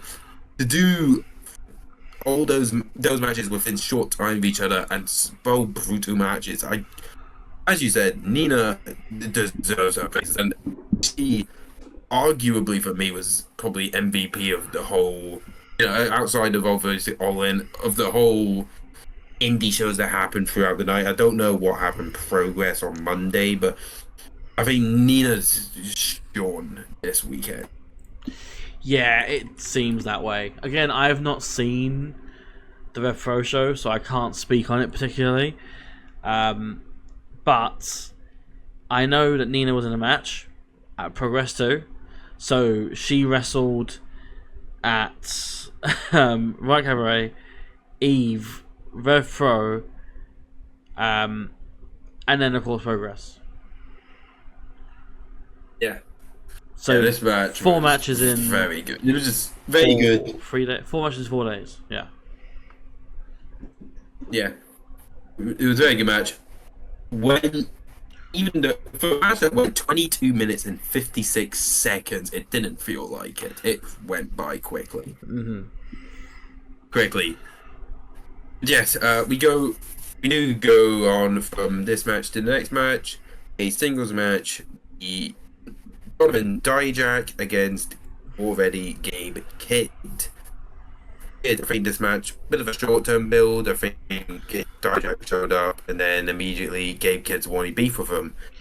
In typical Gabe Kidd fashion, he'll beef with anyone that looks at him the wrong way. Yeah. This match, unfortunately, for a match, I think this match had a lot of people's interest because like these are two quite big guys. They're not afraid to get physical. Match never got out first. Similarly to the opener, it never got out of first gear. Maybe it was just unfortunate that it came after 2 really good matches with Ishii and JJ Gale and the mess that was the mess in a good sense that was the 10-woman tag. Yeah. It never really. It seemed like it was a bit of they just didn't have good chemistry, and that's a bit unfortunate because Gabe Kidd's been really good this year, and Dijak, I think he has a real point to prove after being let go by WWE, but it just never worked out this match, which unfortunate. But Gabe Kidd picked up the win, 10 minutes 17. There's not much else really to say about it. It was just unfortunate. It just never worked out to be the match I think everyone expected. Yeah. I mean, the build wasn't particularly strong for this either. Dijak appeared. Obviously, as we know, Dijak got released from WWE. After that, he was doing indie bookings. His first match with Rev Pro was against Michael Oku, and that would have been in the Sheffield show. But not Sheffield, Coventry show, which would have been in July. After that, he fought Robbie X at Summer Sizzler in York Hall. Kicking myself, I didn't go to that. I live like 2 minutes walking away from York Hall. I could have gone there and watched that match. And then obviously this match with Gabe Kidd. I think Gabe Kidd called him out on Twitter or Instagram or something like that, and that's why it happened. Other than that, not much else. On Twitter, you never would have thought that. Gabe Kidd obviously came back from doing the G1, so I think this is his first match after the G1. Maybe that did probably play a part. So maybe that has an effect on him. I don't know, but yeah, unfortunate. But I think these two have definitely got big plans for the future. Gabe Kidd, obviously the New Japan Strong Openweight Champion. I don't know where Dijak is going next, but I'm sure he'll be showing people along the way. Yeah, absolutely. And of course, ratio in Santi Zap. Yep. If I speak, I'm in big trouble. As Josie Mourinho was saying. We move on next to the Rev Pro Undisputed British Tag Team titles. The champions, Grizzled Young Veterans, Zach Gibson and James Drake, defending against Grit Sunshine Machine, your teeth.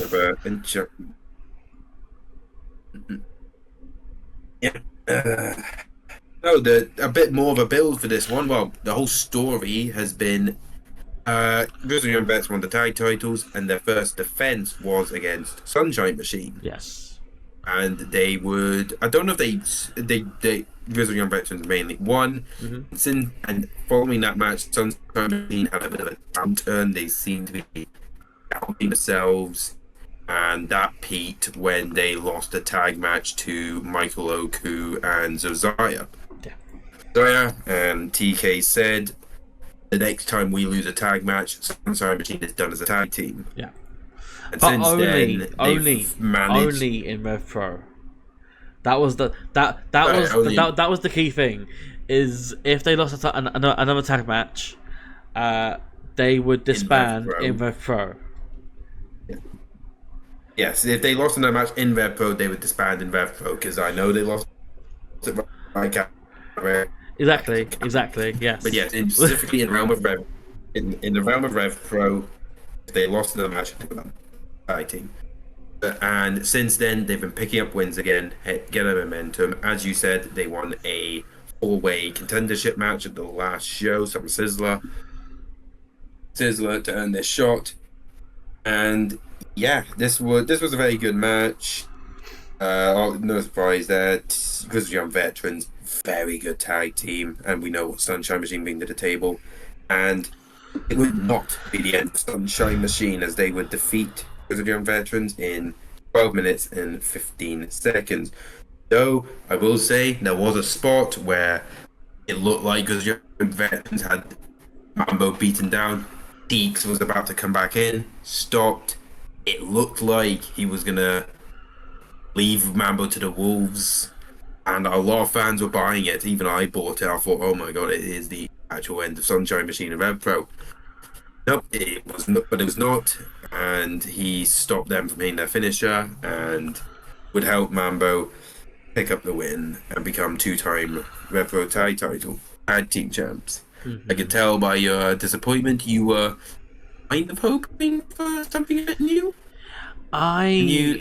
Here's the thing. I thoroughly like Sunshine Machine, and I really enjoy GYV. Like, GYV outside of FTR are probably my favorite team, just hands down. Like, my favorite team, GYV. And I'll go back to it. Like, I've been a fan of them since NXT UK days in Blackpool. Like, since seeing them for the first time, I've been a huge fan of them. Didn't like them in NXT personally, in NXT 2.0, sorry, as the So I should say that in NXT 2.0, the schism was kind of weird, but they came back, and now they're back as GYV, and they've been killing it, and I love them. The issue was that they made Zack shave his beard, and he was just he also had that weird eye, didn't he? Yeah, that was saying. And we couldn't say shoes off. We hate Gibson. Yeah, that's the whole point. Shoes off if you hate. I didn't take my shoes off. Shoes off if you hate Rip Fowler. That's his name in NXT. Yeah, everyone would have. Yeah. But yeah, obviously there was something that happened. This won't be the last we'll talk of GYV, and it makes sense now why they've lost the tag belts. Sunshine Machine, they pick up the win. Yeah, it's a good feel-good moment for them because they surprisingly weren't on the anniversary show last year, and they get this big moment this year. Yeah, but something that you're not mentioning here. With them now winning the titles, Sunshine Machine, that now means that the team who dethrone them is also a team that disbands them. Oh, is the thing still going on? I believe so. I mean, they've not said any different. Maybe it is. Maybe it is. That might be an interesting thing to see where that goes from here. Yeah, because I imagine they're holding for a few months, like whatever. But the team who defeats Sunshine Machine will be the team that makes them break up in Rev Pro. Come on, greedy souls! I was going to say, Dave, Francisco and Golden Boy Santos, here's your time. Come on, Yuto and Oscar. Come on. Sharon Joshua James. Come on. We've run out of tag teams, so I'm moving on. Moving on, we have the Rev Pro Undisputed British Women's Championship. It was originally meant to be Danny Lummer against Stephanie Vaquer, but Vaquer would end up signing with What happened NXT. there? Yeah, no, and she's still not showing up yet. Why is that? Well, visa issues, obviously. Yes, her replacement was, and I got very excited at this, I think Stardom's Mina Yeah, Iwakawa. I think I sent you the image of the match being confirmed, and I remember what your reply was at the time. Heavy breathing. That was it. Yeah. For those who aren't aware, Muzza here is a massive fan of Mina Shirakawa. Yeah, she's a really good wrestler. That's not another reason. Mm-hmm. I mean, but yeah, she's a very good wrestler, and then she's improved a lot. Especially since going to Stardom, she's really improved. She would end up surprisingly winning this match. She would defeat Daniel in 12 minutes 18. The match itself, I enjoyed it, but it seems like on Cage Match it's a bit lower rated. I think there was a bit of clunkiness. I think there was maybe a bit of it was essentially two faces facing off, and I don't know. I know both these women are very wrestlers, so maybe similar to Kid and Dijak, it just didn't gel well. Yeah, maybe. Yeah, well, but this was a surprise win for Mina, because I assumed he was probably going to retain, but no, Mina wins, and it looks like this won't be the end of her. We'll be seeing a bit more of her in Rev Pro. I believe, from what I've heard, Mina's now moved to the States. So, because she wasn't in Stardom's 5-Star Grand Prix, so it looks like she's going to be more stateside. So we might be seeing a bit more of her in Rev Pro as well. Cool. It's a shame Danny's not champion anymore, though, because I've been a fan of her reign. Yeah, I mean, to be fair, she's held about quite a. We've had the last two reigns of that woman's reign has been a long time. Alex Windsor held it for 769 days. Yeah. Danny Lummer held it for 252. So, Mina waning here is a nice change of pace. Mm-hmm. But we move on to what undoubtedly would have been a match that DP wish he got to see. It's his boy and G1 Climax winner Zack Sabre Jr. taking on Hechicero. G1 Climax winner at long last. Only took them nearly 6+ years, but they finally did it. Yeah, and I've been on the sidelines, on those benches, cheering him on every single year. Yep, you showed up to every show, and you might not see him, but he is there. He's at every show. I am there in Japan in the shows. And if he's not there, he's there in spirit. Exactly. You've suffered a lot. You've suffered a lot watching, being a Zack Sabre Jr. fan in New Japan. So many times he's won New Japan twice. You assumed the second time was his time. Didn't happen. He's had three or four different title matches too, like outside of the New Japan Cup, and he's lost each one. It's like, for fuck's sake, Zach. Yes. And of course, in the when you did at one point have a bit of a streak of going to see him live and him not winning. You were cursed on him for a while. Until the Pro Rumble last year, where he beat Michael Oku in the match that I did not think he would win. You just assumed at this point, no, here we go, I'm here. He's gonna lose again. Yeah. He beat Oku before Oku won the title. I think it was show before Oku won the title. Yeah, because Epic Counter, so it would have been a Pro Rumble and an Epic Counter where Oku beat Okan. Yeah. Yes, this match, a rematch from there. They had a match in Arena Mexico, which was amazing. And so when this rematch got announced, I was licking my lips because, admittedly, technical wrestling is not really my thing. Boom. when it's good. So I was about to say when it is at its best, by God, is it amazing! And this match did not disappoint. And of course, I don't think ever since Zack won the G, I think the result, even before that, the result was probably not. Zack Sabre Jr. would get his win back, defeat HCW, 22 minutes, 51 seconds. Just technical masterpiece. I mean, we all know how good of a technical wrestler Zack is. The matches he had with Bryan Danielson, the 2 matches he had with Bryan Danielson, have been amazing. But someone who I felt who has now been getting the credit as the third guy of the trio of technical masters, Hechicero was amazing as well. He's just a guy who's quite bulky as well. He's not that big. He's quite big. Well, he's not tall, but like he's a bit compared to Danielson and Zack. He's quite a bit on the chunky side. Yeah. Yeah, but like these two just transition from hold to hold effortlessly with ease. It was just so good, and then Zack making him tap out as well. Yeah.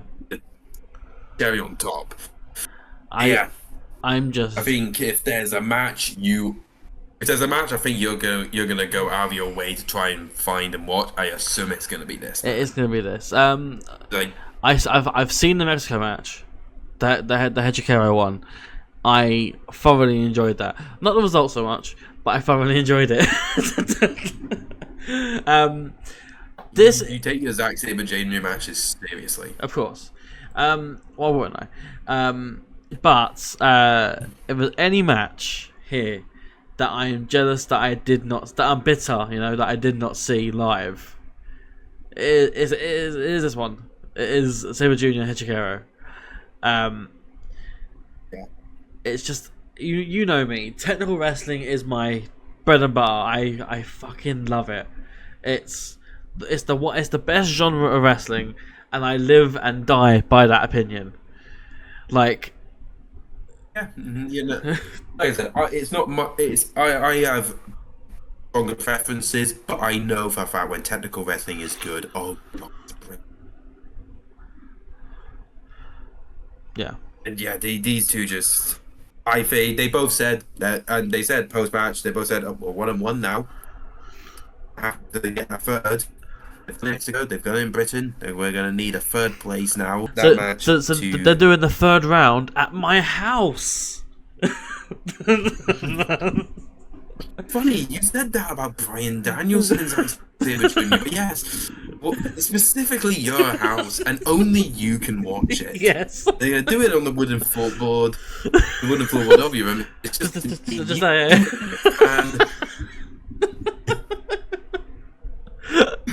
But yes, this was a great match. And at this point, the show had been on quite a while. I was like, Christ, going on a bit long, but yeah. And then the main event happened. Main event for the Rev Pro Undisputed British Heavyweight Championship.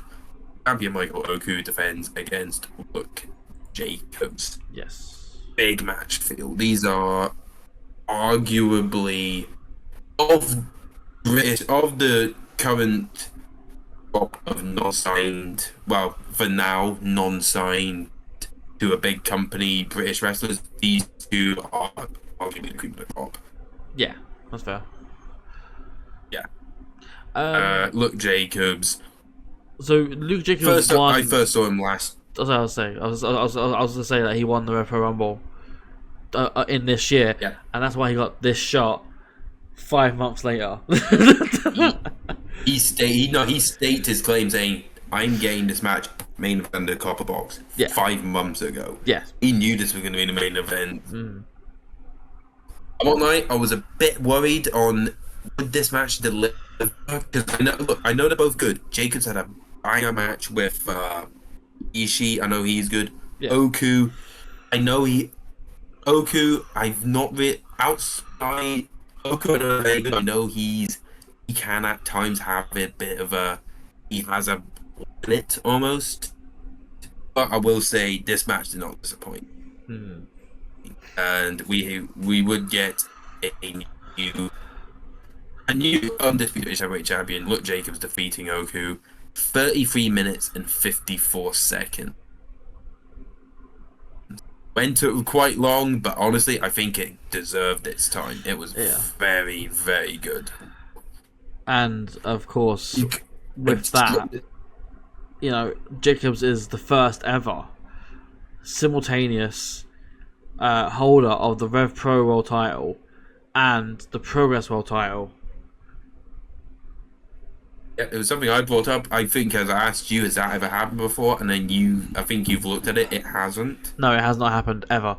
The only other team that pay people to do it are Sunshine Machine with the tag titles of both main companies. Yeah. Other than that, no world champion has held both. So Jacobs is the first to do it, hold both at the same time. And stake his claim as arguably right now the best unsigned British wrestler, probably. Probably, yeah. Would you say, or would you? He's up there for sure. Yeah, I think he's definitely deserved it. He's been I've watched him. This is my 4th match watching him because I saw him twice at the 10th anniversary. Both nights of 10th anniversary. When he had the match with Ferrer and Shisco Akira, that was very good. The match with Tony Deppen, which was good. And then the match with Ishii was amazing. And this match was amazing. But every time I've seen him, I'm not disappointed. Mm-hmm. Disappointed. And he is. And he's went from cruiserweight champ, even though in my opinion he was the weight, but he's went from cruiserweight champ to world champ. Yeah. And I think he's gonna have a good game this out. And post match, it looked like he was gonna cut his ending promo, but then familiar theme of Tomohiro Ishii played.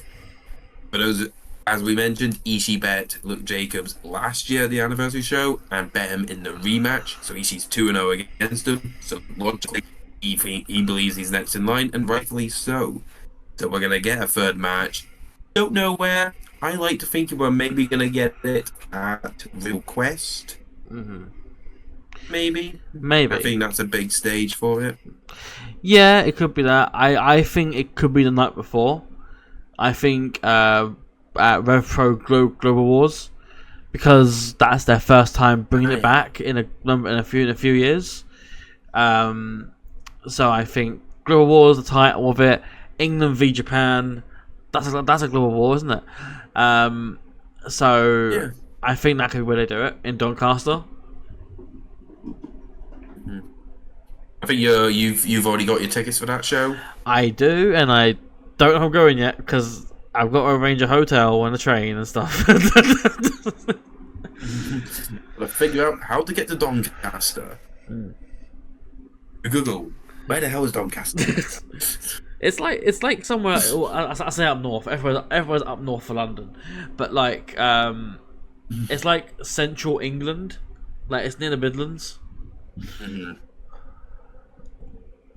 Mid. We have been going for 2 hours now. 2.25 hours.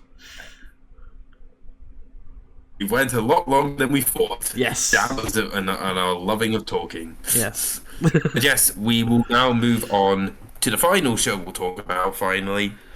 The big one. All AEW All-In. Yes. 2024. All-In London 2024 from Wembley Stadium. Of course, we both went there last year. It was a good show. It was a very good show, but, it was a bit of a case of, for our first show, it wasn't really much high stakes, and obviously we had All Out in a week's time, so they kind of split the show in two. Yeah. Not the case this year. They went all out for this show. They went all out for All-In this show. Yeah. This was... So obviously you weren't down for... I weren't there, as you said, yeah. I wasn't there, but there. I have watched it online. I have watched it. Yes. We'll just quickly go for the pre-show because we've been going a bit too long. So I'll just quickly say the results here. Pre-show. We'll go for the pre-show quickly. We had and I quote, 16-man tag team match. Oh hell yeah! We had to get everyone on the card. We had the team of Action Andretti, Carl Fletcher, Romero, Tommy Billington, and Top Flight, Dante Martin and Darius Martin. Defeat the team of Anthony Agogo, Arya Davari, Jay Lethal, Satnam Singh, Private Party, Isaiah Cassidy and Mark Quinn, and the Dark Order, Alex Reynolds and John Silver. Silver in 11 minutes 16. and 34 seconds. Yep. I will say I did like one spot of Leo Rush, the smallest guy thing, and facing off of Satnam, who's like tallest thing. It's like it's like Satnam is like 5'11" versus 6. Satnam is like 2 Leo Rushes on top of each other. Like yeah. It's the funny meme of 5'11" versus 6 foot. Yeah. Except and Leo just grabs his leg and Satnam just goes. Except Satnam's like, but yeah, 7 foot something. yeah. The babyface. Well, yeah, the babyface team picked up the win here. Minutes 34. We then had a mixed tag team match. The team of Tomohiro Ishii and Willow Nightingale defeated Statlander and Stokely Halfway in 8 minutes 14. But Stokely got battered by Ishii. Yes, he did. That was the whole point. Poor Stokely. Yeah, to be fair, he did manage to hit a spinebuster on him. He did. And he was very happy. He did. For that moment, I was like, holy shit. And then Ishii immediately got back at me, you're like, oh. Yeah. But for that moment, I was like, and then finally, I forgot Stokely's actually a trained wrestler. I was like, I forgot he can wrestle. Yeah. It's like, yeah, like he's not. Yeah, he's admitted yeah. Yes, this match, I believe the winning team got to pick the stipulation because I think Willow's going to face Chris at All Out. That's right. So yeah. Willow gets to pick the stipulation. I assume it's going to be some sort of street fight. It's going to be dog chaos. collar.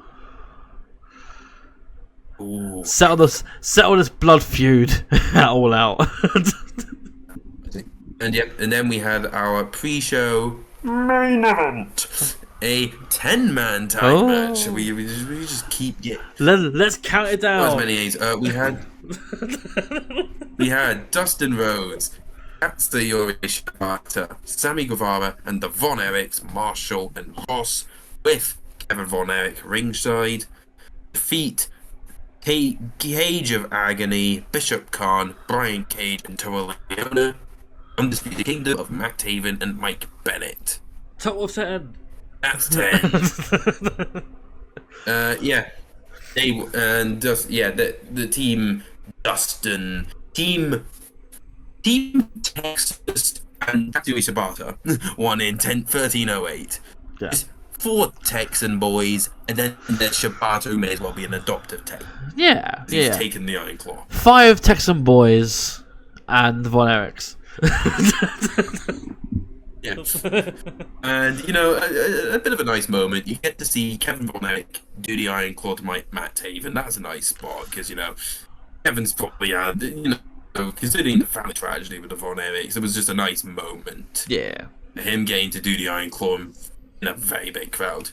Yeah. But yes, that was the pre-show, because we need to get this over and done with probably before 11. Yes, we'll now go into the main card. I mean, ideally before 10:30. We go into the main card.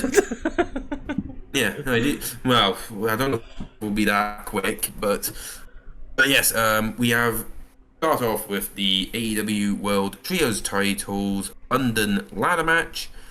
The trio of Pac and Blackpool Combat Club, the Blackpool Combat Pack, I'll call them. Pac teaming with Claudio Castagnoli and Wheeler Yuta would win the trios titles, defeating the Patriarchy, Christian Cage, Killswitch, and Nick Wayne with Mother Wayne, the House of Black, Malachi Black, Brody King, and Buddy Matthews, and the Bang Bang Gang, Just Robertson, Austin Gunn, and Bolton Gunn. It was a fun enough opener.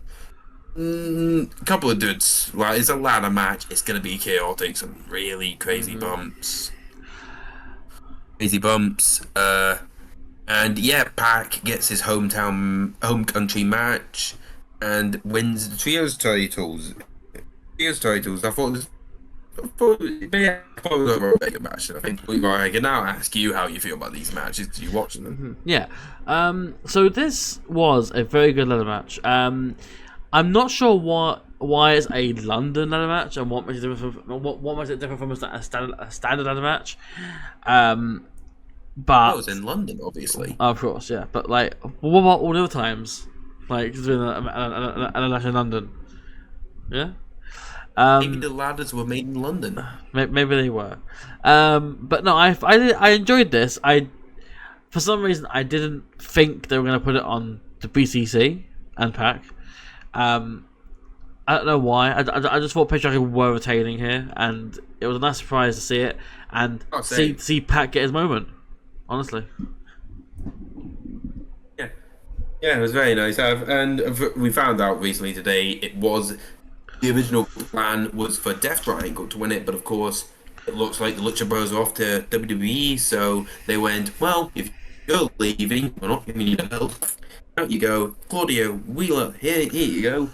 Yeah. And now, funny enough, despite the fact Pac ditched Blackpool Combat Club during Blood and Guts this year, he's now back with them. Shh, it doesn't matter. It didn't happen. Don't worry. It didn't happen. Yeah, a nice little moment. We then move on to the next match at AEW Women's World Title. Timeless Tony Storm with Lufa took on the Glamour Mariah May. And once again, we have a new champion. Mariah May would win in 15-14, and this was a very, very good match. I was a bit worried with it being second on the card. Ooh, we might not get the time it was. It got the time it needed, and it was a very good. Yeah. Which these two clearly been together for a while. They knew what they were doing. Yeah, precisely. I thoroughly enjoyed it. I liked every little antic as well that got when Luther got involved. It was just, I find it really funny. I find Luther really funny in the role he plays with Tony. And Tony's great. Mariah's great. Like, say what you will or think what you want to think about Mariah May and her personal life, whatever. But like outside of that, in AEW, in Japan, whatever, she's been great. Mariah May is a great wrestler who's had a great story here with Tony Storm, and now she's got a chance to move on past Tony Storm, and see how this reign goes. Yeah, you'll be curious to see. I think she's obviously got the wrestling down perfectly. Her promos are still a bit, here and there, because I think I remember the first live promo she did by herself. So I think she's still got that to work out, but you don't have to worry about the in-ring work. That run in Stardom has done her, because I had heard her name before I went to Stardom, but I didn't really know her. Yeah. But since going to Stardom, staying there for a while and growing, it shows you. I don't want to say everyone should, but a lot of wrestlers, female or male, should go to Japan for a tour or two, because it does them the world of good. But also, as well, as a little bit of fun trivia here, Club Venus have 2 world titles now. Yeah. We've got Club Venus, Venus XI, Evolution XI. I don't know what the full term of that stable is, but yeah. Mina was there also. She was obviously, who to choose, her lover or the other one. Mariah May even choose her lover or the other one. I mean, so she chooses Mina, also, her lover, or her mentor, Tony. Not. Yeah, well, that was for Mariah. Sorry. Mina, it was more a case. Oh, okay, sorry. I thought you meant Mariah's case, well. not Mina's. Also, shout out to Mariah May's mother, who took a very hard slap from her sister. I didn't. I heard it. I assumed it was her mum, and then all of a sudden she just smacks. I'm like, Wow, fair. yeah, that was yeah, it was a very good match, and I think it was, yeah, it was the fourth best match of the card, which very good. It was a very good match. Yeah, it is fourth. Yeah, it is. Yeah, we move on next to the for the World Championship, FTW champion Chris Jericho. Hi guys. We want Bill. We want Bill. We want Bill. Hi, guys. We want Bill. We want Bill. Teaching moment. Yes, Chris Jericho defending against Hook. And we would get Hook would become a 3-time FTW champion, winning in 10 minutes 14.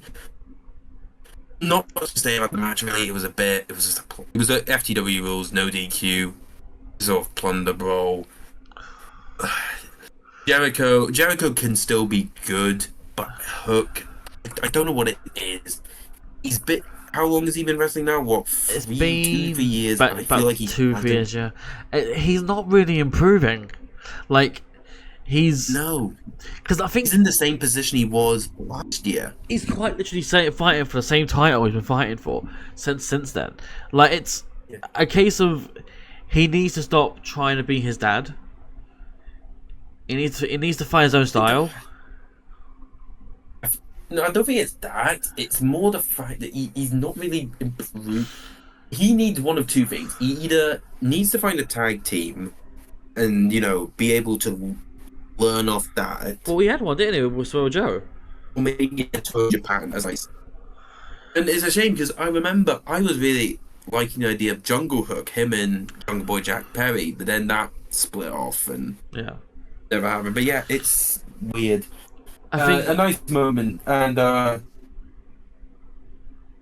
highlight of the show was Big Bill because he was over. Yeah. And, I love how there was a guy behind me going. Yeah, no, a person was going behind me going, "Why are they all chanting for him?" and all that, and I'm like, I just say, he's 7 foot tall. You can't teach it. No. I didn't answer his question. I just stated the fact. Yeah. But no, yes, Hook wins. The match for me Hook wins. wasn't that good. There weren't really any highlights. I mean, actually no, I told a lie. There was one highlight, which was when Hook's just throwing cricket balls at Jericho. Yeah. Yeah. That wasn't working. He's like, "Oh, screw this." Yeah.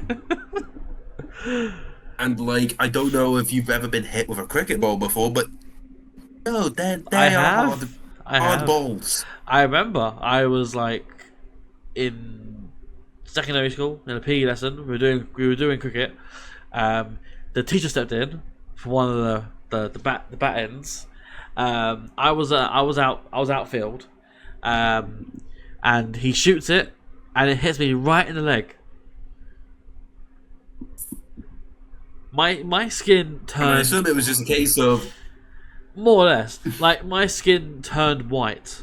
I don't mean this white. I mean the actual paint color white. Yeah. It was ridiculous. Not fun. Yeah, not fun at all. Not fun. But yes, Hook won. Taz actually hit the Taz. Well, I say he got the Taz mission. He tried to get the Taz mission on Brian Keeper. I think he could tell. Hajime. But I digress. Yes. We move on next to the What's the match? three-way match, the AEW World. Yeah, for the AEW World Tag Team titles, the Young Bucks, Matthew Jackson, and Nicholas Jackson are EVPs against FTR, Cash Wheeler, and Dax Harwood, and the Acclaimed, Anthony Bowens and Max Caster.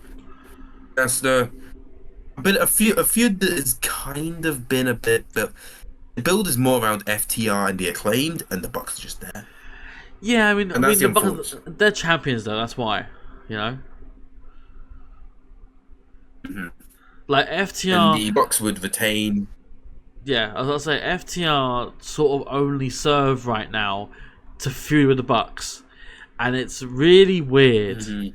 Like FTR, and I'll keep saying, are one of the best teams, if not the best team in the world, and they just, it's like they only appear when the Bucks are doing something. It's like any other time, they're just nothing. They're just sitting in catering or whatever. Yeah, and as soon as the Bucks are on TV, dun, dun, dun, dun, dun, dun, dun, dun, dun, dun, dun.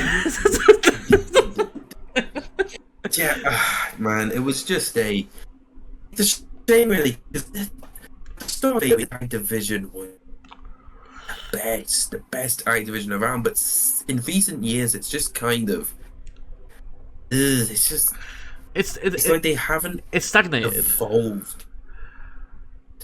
Yeah, and now with you're losing the Lucha Bros, who are a cornerstone.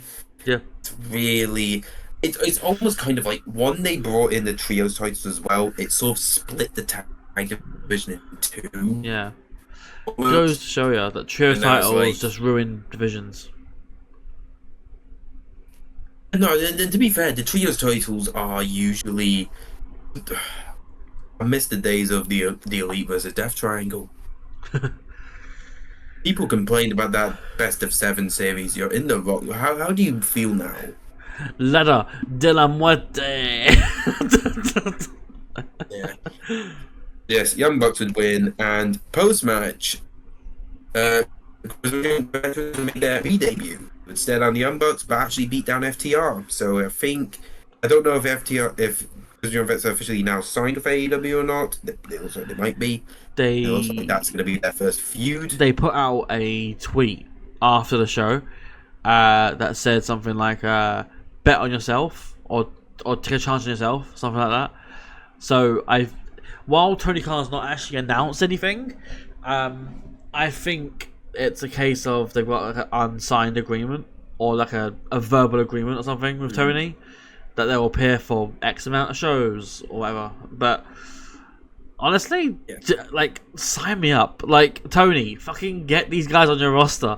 Like, you've lost Penta and Phoenix. Replace them with, like, one of the best tag teams in the world. Like, like, give me FTR This tag division needs something. Like, give me FTR GYV. Needs freshness. Inject that fucking shit in my veins. Like... And if possible, maybe add MXN. Yes. Dual fit tag team, yeah. Oh. But yes, we move on next to the Casino Gauntlet match. Oh my, here we are. So I'll just get it out of the way. The participants. Do it in the order. Off with who Do it first. in the order, not in the way that it says on Cage Match. Yeah. So we start off with Orange Cassidy, who earned the right to be number one. Be number one because in this gauntlet, if you could beat your opponent, the second person out, that's great. Yeah, that's such a weird dynamic for this. It's like you could just have the first two people out, and if you get a pin in the first two, that's the end of the match. Like, there's like 10, 20 other guys waiting backstage for this. Like, yeah, and they're like, yeah. yeah. Unfortunately for Orange Cassidy, we hear that coin drop, and it's the AEW Continental Champion Kazuchika Okada. I thought what title he held there for a minute there. It's Kazuchika Okada, who I thought, surely the hell you got him on the card. Thank goodness. Yeah. And this match was a whole lot of fun. Okada immediately being his comedic good self and just wanting to give him a hug. Yeah. Because people are still not over the best friends being over. Neither am I, to be honest. And then he hugs him, deadpan to the face, deadpan to the camera. It's Okada's. I miss this Okada. Mm-hmm. He's so good as a heel. Yeah, he is. And then you think, obviously, you're starting off with Okada and Orange Cassidy. How does it get better than that? You hit bloody Oasis, and Nigel Yeah. McGuinness comes out. What the fuck? Yeah, it's like I don't think anyone saw that coming. I mean, I didn't. Of course, we forgot to mention Mariah May in a match with Toni Storm went over and kissed Nigel McGuinness on the cheek, and clearly that kiss must have some healing powers because it rejuvenated him into becoming a wrestler again. Yeah, literally. So thank you, Mariah May. 13 years in the making. Yes, and then, funny enough, Nigel McGuinness goes out to an Oasis song, and a couple of hours later, Oasis are doing a reunion. It's like Mariah May has caused two big moments to happen. Yeah, one in wrestling and one in music. And also, Nigel McGuinness comes out. Holy shit. He comes out, and it's like, oh, you're getting to see all of this. And then, obviously, out next comes Kyle O'Reilly, another good you're getting some good technical wrestlers in here. It's like, who do we go from here? Zack Sabre Jr. comes out fifth, and as soon as he comes out, I'm like, oh my god, DP is gonna see Zack Sabre Jr. and Nigel McGuinness in the ring. I assumed at that point you had died. Like you would have like, what was his name? But you've seen the GIF of the former owner of WWE sitting in a chair, going like, yeah. So when Nigel comes out, it's like, and after that, Kyle comes out, and I'm like, and then Zack comes out, I'm like, oh. Yeah, and then Nigel just taps his shoulder. It's like, oh my god! And these two just have a bit, and it's just. It reminded me of. As if you remember when Shibata came back in New Japan, and then he had that 5-minute exhibition with Zack Sabre Jr. Mm-hmm. It reminded me of that. It was like these guys trust Zack with their comeback match. Like, they've been gone for so many years, or X amount of years, whatever, that they come back and they want to fight Zack. And I firmly believe that's the case with Nigel here. Yeah. Then obviously we had some other people come in. We had Roderick Strong. We had ROH World Champ Mark Briscoe. I won't lie though, for a second I thought, with the rate we were going with surprise returns, I thought Tony Khan had pulled off the impossible and then brought Jay Briscoe back from the dead. I don't know how you would do that, but is that he has a lot of money? I'm sure you can hire a necromancer. Just like the 40 holograms they use for ABBA, but with Jay Briscoe. Yeah. Like. Yeah, Mark Briscoe was a lot of fun in that match as well. Mark Briscoe's fun. Yeah, he is. Yes, and then after this, we get outcomes Hangman Adam Page, who is on a fucking mission to ruin Swerve Strickland by any means necessary. Yep. And this was his way of doing it. Hopefully do it by winning this. And then he goes, I think he batters everyone almost. More or less, yeah. And then who comes out next? But the man he's been seemingly feuding with for some reason, Rewoo, Jeff Jarrett, who he may as well have gotten the biggest pop of the night. Yeah, I think he did. Honestly, like, Nigel got a pop, and then Jeff Jarrett got a pop. It was ridiculous. As said, here comes a national hero who's even from this country. Yes. Yes, it's Jeff Jarrett, and then it's like, well, where do we go from here? How about the debut of Ricochet? Yeah.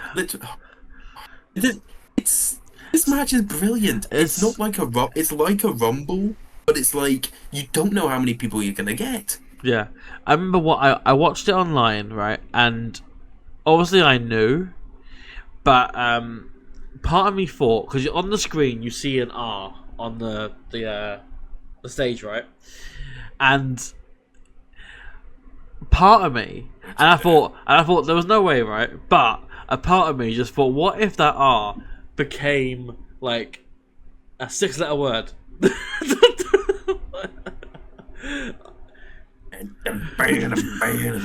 Part of me, like, I would collectively, I would simultaneously groan and pop at the same time. Wake up! Why is he here? Here's why.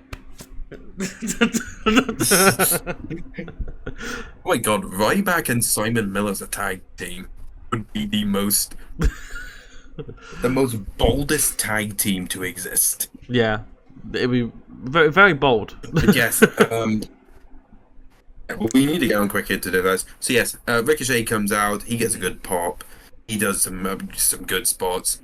Jeff Jarrett kiboshes Hangman with the guitar to a pop. Then out comes a man who's already wrestled, Christian Cage again. Cool. I haven't showed you the clips I've shown of multiple entrants in this match, but when Christian Cage came out, I just start shouting out, "Dad! Dad!" My dad's not even dead, but he's my dad. Oh. And yeah, it's like, he comes out, and then last out is Luchasaurus, aka Killswitch. It's like, oh my god, he's changed his name. He's gonna turn on Christian Cage. Nope. Chokeslam to, I think it was it Kyle? Kyle O'Reilly, I think yeah. it was Kyle. Yeah, he laid out Kyle O'Reilly. I had a feeling that this was a swerve. No pun intended. I felt like him being like, "Oh, I'm Source again." It felt a bit underwhelming to do it here in this match, like rather than a whole like bled out segment, because I can see him doing it, but just not like this. Yeah. So I thought, he ain't doing it. He's not turning it.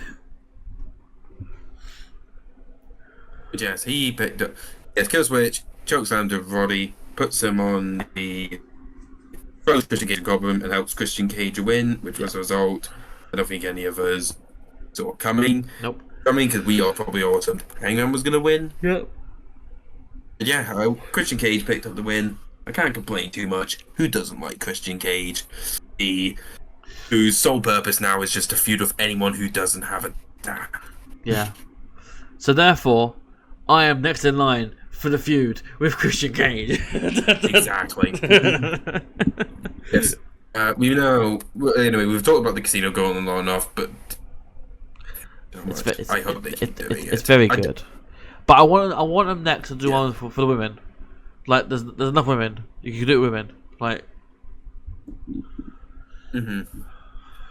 Yeah. Yes, we move on next to the AEW American Championship. Champion MJF versus Will Ospreay. Will Ospreay gets a Assassin's Creed entrance because they managed to get a deal with Ubisoft and even get Roger Craig Smith, the voice of Ezio Auditore, to do the. Which, funny enough, even though I'm not a big, I have played Assassin's Creed, but I'm not a big fan of it. I instantly knew that was Ezio. I'm like, oh, that is cool. I thought that was sick. I love that. Like, it's like, Mr. Osprey, I am Ezio Auditore da Firenze. It's just like, yes! Yeah. But I love how he basically tells them when I know you have this move, the Tiger Driver. Just bloody do it, you idiot. I'm a huge fan of the AC series. I thoroughly enjoy it. I feel I haven't played it in a long while, but I know for a fact it's always it's had its ups and downs, but I think it's back on the upward trend. It depends on how you feel about Vikings. I'm not a huge fan of that one. But now they're going to Japan next. Yes. Is it in Japan or is it's Japan. It's called Shadows. I think a lot of people have been. Yeah, so I think a lot of people. They recently had one called Mirage as well, which was what's the word? Middle Eastern. India. No, not India. Egypt. Yeah, that was like Middle East sort of. It was in Egypt. Yeah. So yeah, but I mean, at the moment it seems to be pretty good, except Vikings. We ignore Vikings. Okay. That and Renaissance fan. Ignore that as well. But that was because I'm on that game. Renaissance France. Yeah. But yeah, then MJF comes out. Big America. He's the most patriotic man, but only doing it to piss off Ospreay. But Yeah. yes, Honestly, perfect entrance It's for MJF. Perfect. and even the Apollo Creed-esque Rocky IV gear as well. Yeah. Nice touch as well. And these two just tore the house down. They had a brilliant match. MJF can be a bit hot and cold with me but when he's works, he's good. And Will Ospreay is the best. At this point, as I love Kenny Omega, as you know, Kenny Omega, Mark. I think he's the best wrestler in the world. I think at this point, Will Ospreay has surpassed him. That's I'm fair. going to say it. That's fair. I think there might be someone else who probably still has a claim to being the best wrestler in the world. I know, there's maybe. I know you probably rate Zack Sabre Jr. more, obviously, because I'm talking about someone else. But I think you can admit Will Ospreay's up there. He is absolutely, yeah. It's like I said it for a few years. Like him and Ospreay and Zack, were the top two exports out of the UK.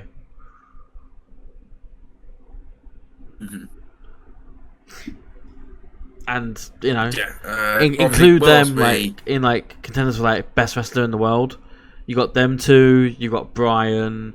You got MJF to a degree, and you got Kenny. Like it depends. Yeah. Obviously, MJF really depends on where you stand on him, but like MJF for me is like top 10. And obviously, you got so many others as well. There's so many we're not even including, but we're just Yeah. But these guys are all somewhat connected in a sense. But yeah, Will Ospreay would pick up the win. 25-47. He finally hit the Tiger Driver. Thank Christ, I was getting sick of him not hitting it. And he got it on his fucking neck for us sickos.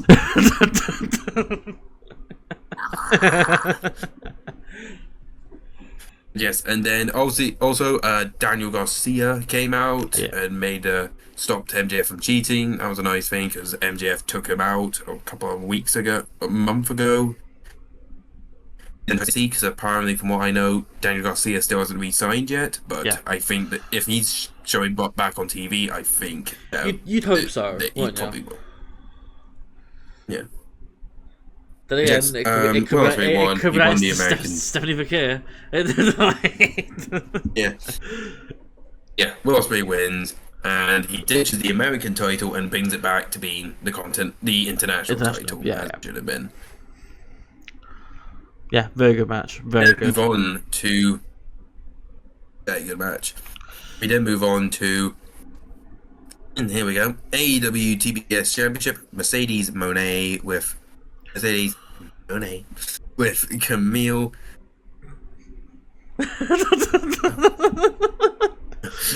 With Camille against Dr. Britt Baker, DMD. And Mercedes Moné would retain in 17-19. And unfortunately, this match, it struggled. So I think I'm a bit more harsh on it than you are. Yeah, I think we're both in agreement. So people who I've talked to about this consider this to be the worst match of the night. And I tell them, did you not watch Hook and Jericho? Because that's the only case that I can see this being the worst match, is if you didn't watch Hook and Jericho. Like, yes, it wasn't great. To be fair, a lot of people went to the toilet for Jericho. Yes, it wasn't the best match. I will concede that. However, it wasn't bad. Like, Britt is rusty. This is her first big match since coming back. Like, and Mercedes. But it's also a case of I don't think. And Mercedes is having a good run. It's her finisher that's bad. That's the only thing that's bad about Mercedes. It's her finisher. Yeah, I kind of agree. I didn't see that finish coming. I didn't know that was a finish. I assumed she still had the bank stick. No, she has that weird like backpack turnaround thing. Mm-hmm. Because it used to be Yes. that into a knee. Yeah, I think. Mm-hmm. Yeah, I think the other thing with Britt is I think she is a good wrestler, but I think that she isn't. She was made the cornerstone of AEW's women's division. But Yeah. while she's been away injured, the women's division has gotten better.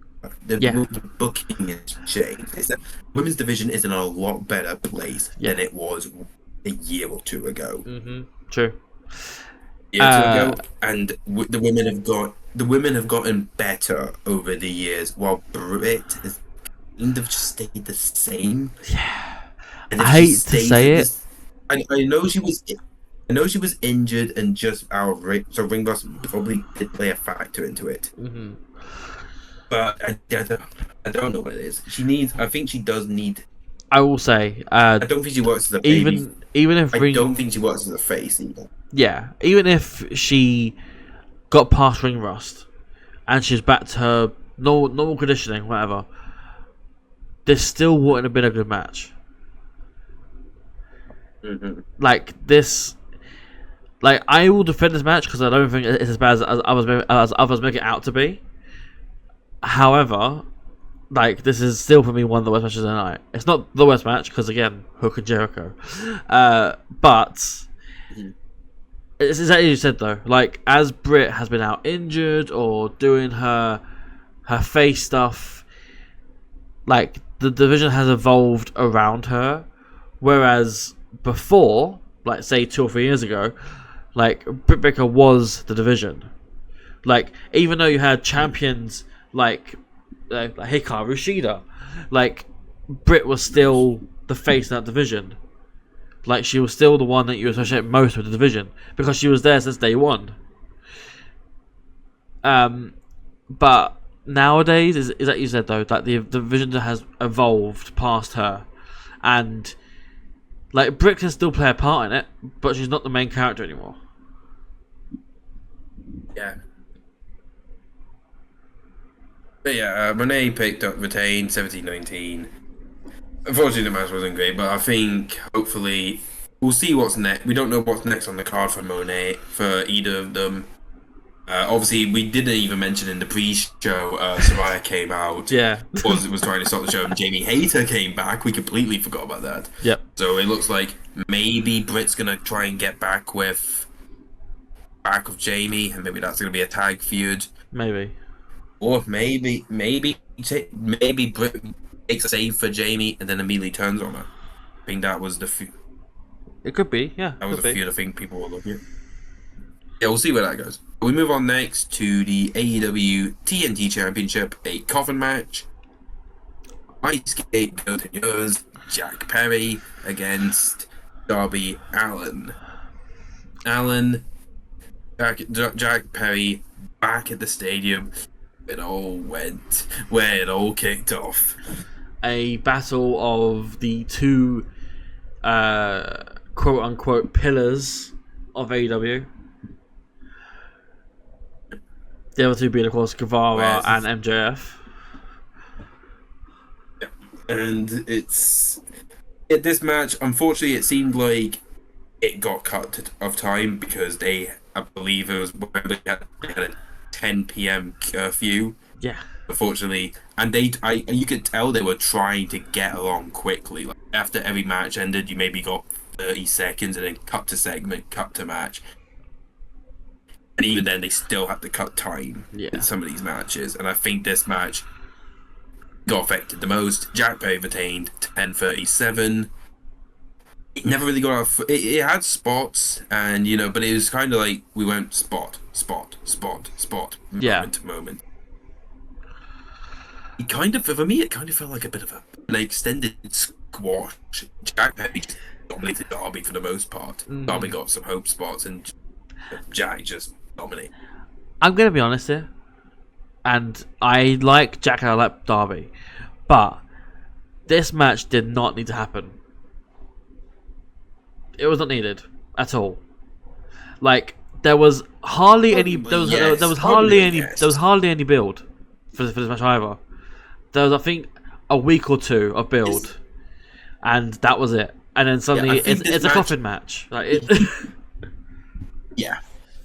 No, I think you could have argued this match didn't need to happen. Delay it to All Out. Give it more build. Yeah, precisely. Like it didn't need to be on this card. But there was a moment afterwards where I think okay, this makes up. Yeah.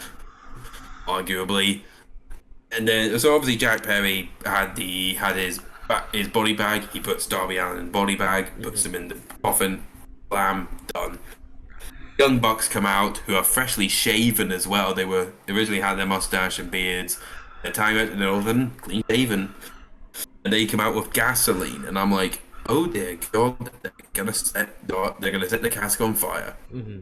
But then I did actually notice they poured the gasoline onto the body bag first, and then the casket, and the casket wasn't fully closing. And I'm closing. This is someone my friend knows, and he said, okay, so he's not getting burnt alive. But at the time, I realized that. But at the moment, I thought, oh, we're burning Darby Allin alive, and here we go. Of course, Darby would agree to this. He's a mentalist. He would. Yeah, he would. Yeah, I assumed they were gonna, Undertaker him. Yeah. But then, but what happened? Just as Jack Perry's about to flick the lighter switch, lights go out, and I'm like, oh God, I think I know who's about to come. And then Metallica Search and Destroy plays. Insert Tony Giovanni shouting, "It's dead!" And destroy. Sting comes out, slowly jaunters to the ring because he's not being a sexual match to be running. Jaunters into the ring, off the bat, bonk. I've got a bone to pick here with Sting. You don't like that he laid out the younger talent? Well, it isn't even that. I like the Bucks, but it's not that. His son was put into a coffin and was going to be set alight with gasoline. Out he comes to save the day, but he leaves his son in the coffin. He didn't even open the coffin. He just walked by it as if it wasn't even there. Sting, your son was in there. I think to be fair, if he had done that, he could have gone blindsided by the Bucks. No, just open the coffin. Like, let Darby out. Yeah, but you'd have to turn around and then he's backs to the Bucks and Jungle. He had to take care of them first and then open it. Well, no, also, why was Darby just lying in there? God. Why couldn't Darby just get out of the coffin? He's just lying in the coffin there, like. Yeah, Sting had to come out and sons of like, the ass out of here. Yeah, just open up like Darby. Come on. Darby, why are you still in here? Get out. Darby, you can't. Darby, you can't sit up. Lazy bollocks. No, it was a decent enough match. It was just as you said. It was rushed. It was rushed, and I think there'll be a rematch. It needs to be more fleshed out. The story for this. So again, I don't think it needs to be here. And you could have gone from Monet and Baker to the main event. Let's see. Yeah, we then move on to the main event, the big one. Mm-hmm. Title versus career, a final countdown. Champion Swerve Strickland with Prince Nana versus Bryan Danielson. Of course, Bryan Danielson, the shock of, well, not to my shock at all, came out to final countdown as I expected. Mm-hmm. Crowd just fully singing along with it. Yeah. Me as well. I think my voice was done in by that point. Question, by the way, before you continue. Did Bryan have a match at All-In last year? I can't remember. No, he was injured. Right. Okay, so I wanted to make a point. He was out injured, but had to come back early to All Out because of the CM Punk's Yeah. bollocks that happened. So And then he had to face Ricky Starks. I wanted to make a point about this. The overall feeling that you get on TV. I don't know how it was in the venue for you, but hearing the song play as the camera's panning around the stadium, like, it feels like a big fight song. It was. Like, I love the UK crowd because we would just sit. We'd sing along to a lot of songs and sing along to the lyrics, but even songs that don't have lyrics, we'll sing along to it as well. We did it for FTR, we did it for MJF, and we did it for the opening bit of Final Countdown. Brilliant. And yeah, then Swerve Strickland comes out. He has a remix of his usual thing, but it still slaps as always. It sucks, man. Like it his fucking jacket. sucks. What, the remix? Every single time Swerve has a live version of his song, it fucking sucks, man. Does it? I don't mean. I thought it worked well last year. I don't admit it probably wasn't as good as last year's. Like, it's just no, but like, they all suck. The live ones. Just play it normally. Play the normal song. That's the one that slaps. Like, having this rapper no one's heard of. Yeah, have him do a remix. Yeah, you go ahead. I will not have Flash Garments. Young disrespect. Young Boat, go ahead, do a freestyle. Yeah, it's like, these are nobodies who are coming to Wembley, and it's like, yeah, we're gonna sing this song, and you're gonna completely butcher it. Like, this is a huge issue. Like, this is one of the best songs in wrestling. Like, full stop. Like, and it's getting ruined by these fucking rappers who come in with their remixes, and it's like the same lyrics, same tune, where they're going, yeah, yeah, Wembley, yeah. Like, this is not how you do it. Like, I do agree that sometimes live entrance, but doing your music live, it can be hit or miss, but very most of the time miss. Mm-hmm. It very rarely is it done correctly live. And I know you probably disagree, but this for me is one of those times when it wasn't done well. I think at that point we were all so excited for the match that we didn't really care. Point. Yeah, fair. It was like, we're about to see this match happen. And yeah, this match, no shock. Match of the night. Yeah. Potentially up there. It makes its case for match of the year. Yeah, it does. What I think what actually helps it was that it only went 25 minutes 59 seconds. It didn't need to go any long. Perfect timing, good amount, and it just. I think that someone said.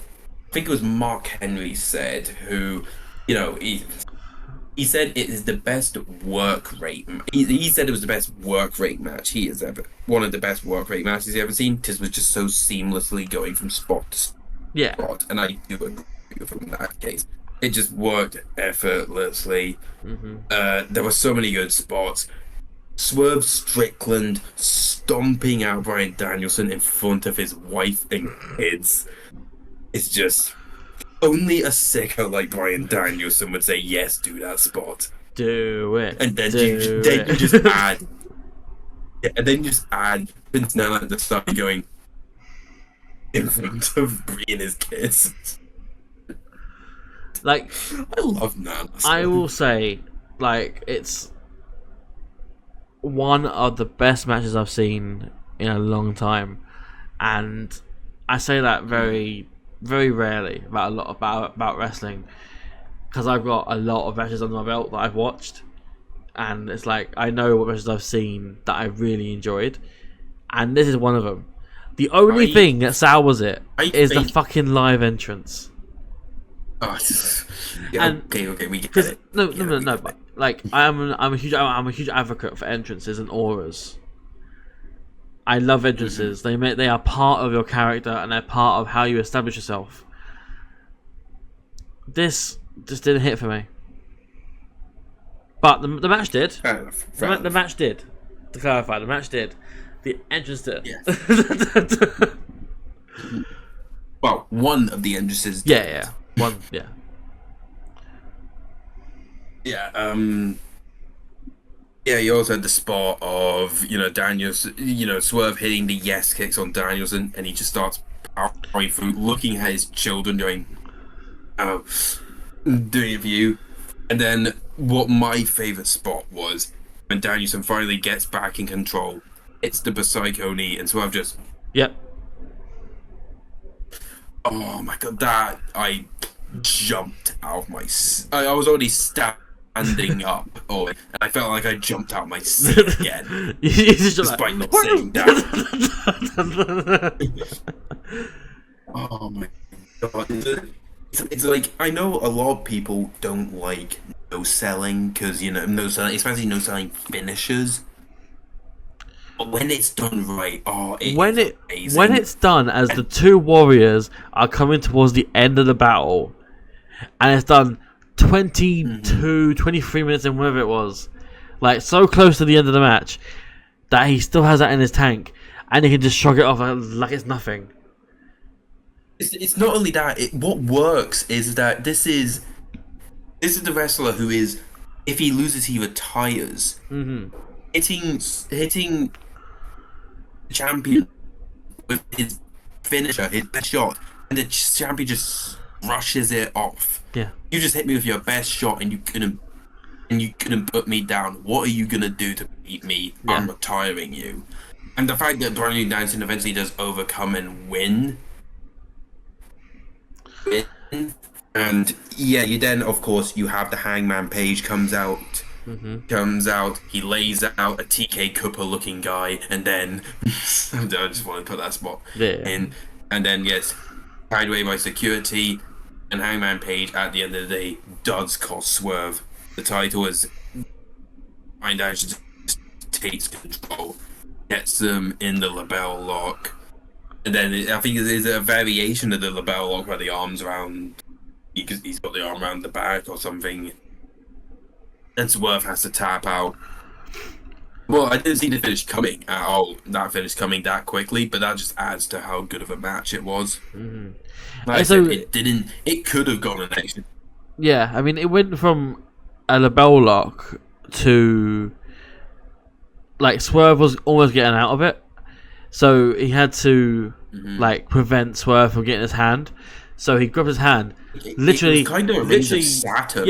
snaps his hand, and then grabs the other arm and pulls it back into, is that you said, a ring of Saturn, or what Pac used to do, the brutalizer, similar to that. Yeah. Like, and then obviously Swerve taps. Yeah, and sorry, Birdie, your dad's not overtiming yet. You need him a bit longer. Let him be our father for a bit. And yeah, it was just a nice moment. Yeah, a nice moment to end the show. Him celebrating with the Blackpool Combat Club minus Moxley. Mac's there because Mac's now just with PCC now. It's been.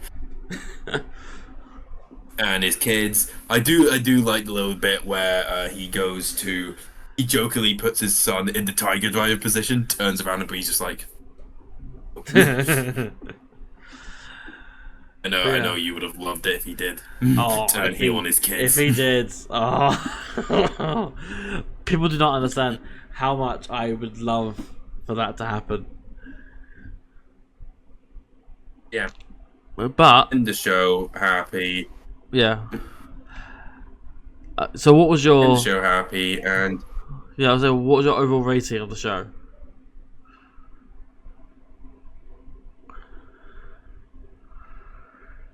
I'm gonna go Dave Meltzer, 7 stars now. But we're in England!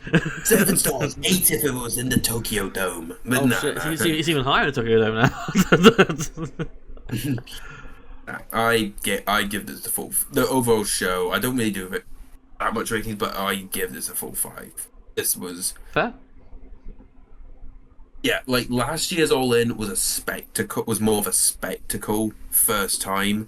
I've always dead set on said that the best show I've ever been to live probably was the first Royal Quest. Yeah, That has always been the cream of the crop. This show All In, this year's All In is now my all-time show I've been to live. fair. I don't think that. Good luck. I don't think we're gonna. I'm not. I don't think I'm ever gonna see a show that is going to top it. In my opinion, That's fair. who knows what they do for Forbidden? I don't know. Who knows what they'll do for Forbidden Door next year or Wembley in 2026? But for now, this show is the best show I've been to live, and it's probably. I don't think I'm ever gonna see a show that'll top it. In my opinion, it wasn't the greatest AEW pay-per-view by any means. It had its stinkers, the matches that weren't great, but as a show from top to bottom, it was just perfect. Yeah. Well, with that in mind, we can finally call an end to this roundup. We've been here for over 3 hours. This roundup that was probably only meant to go an hour. And It we've was made meant it to go be- how long? But it's about 3 hours. But as you heard directly from Muzza, he rates every match at All In 5 stars, including Hook and Jericho. 5-star match for him. And with that in mind, though, we are going to end this roundup. As always, please like, share, subscribe to the channel. It's all free. It hurts no one. It helps us immensely. In regards to channel media, there's our Instagram, Facebook, and our Twitch. I would say Twitter or X, but right now the account is locked, which is always fun because I made a mistake. I tried doing a fun thing by changing the age of the Twitter to the first episode on YouTube. I didn't realize that it would spark Twitter's underage thing. So according to Twitter, the account now belongs to a 3-year-old. This is the first time hearing why the Twitter's locked, by the way, and I am. Yeah. So that's why Twitter's not working at the moment. I'm working on getting it back, but at the moment it's just in Twitter's hands to come back. Please give Muzza a follow as well on his Twitter, which is just underneath his camera, just there. And if you feel so inclined, give me a At this point, follow. do you want me to post HCW for now? You can do if you You want. want me to post the HCW stuff? You can do if you want. No. I mean, I still have my Help Twitter. out. I still have my Twitter. It's just not No, fair enough. just not the channels one. But yeah, sorry. And if you feel so inclined, please give me a follow on Twitter. It's just a breezy, as there's just underneath there. And with that does bring an end to this. I have been Dan DP DeBreezy. This here has been Muzza, and this has been your roundup. Hope you enjoy. And if not, well, you wasted 3 hours anyway. See ya.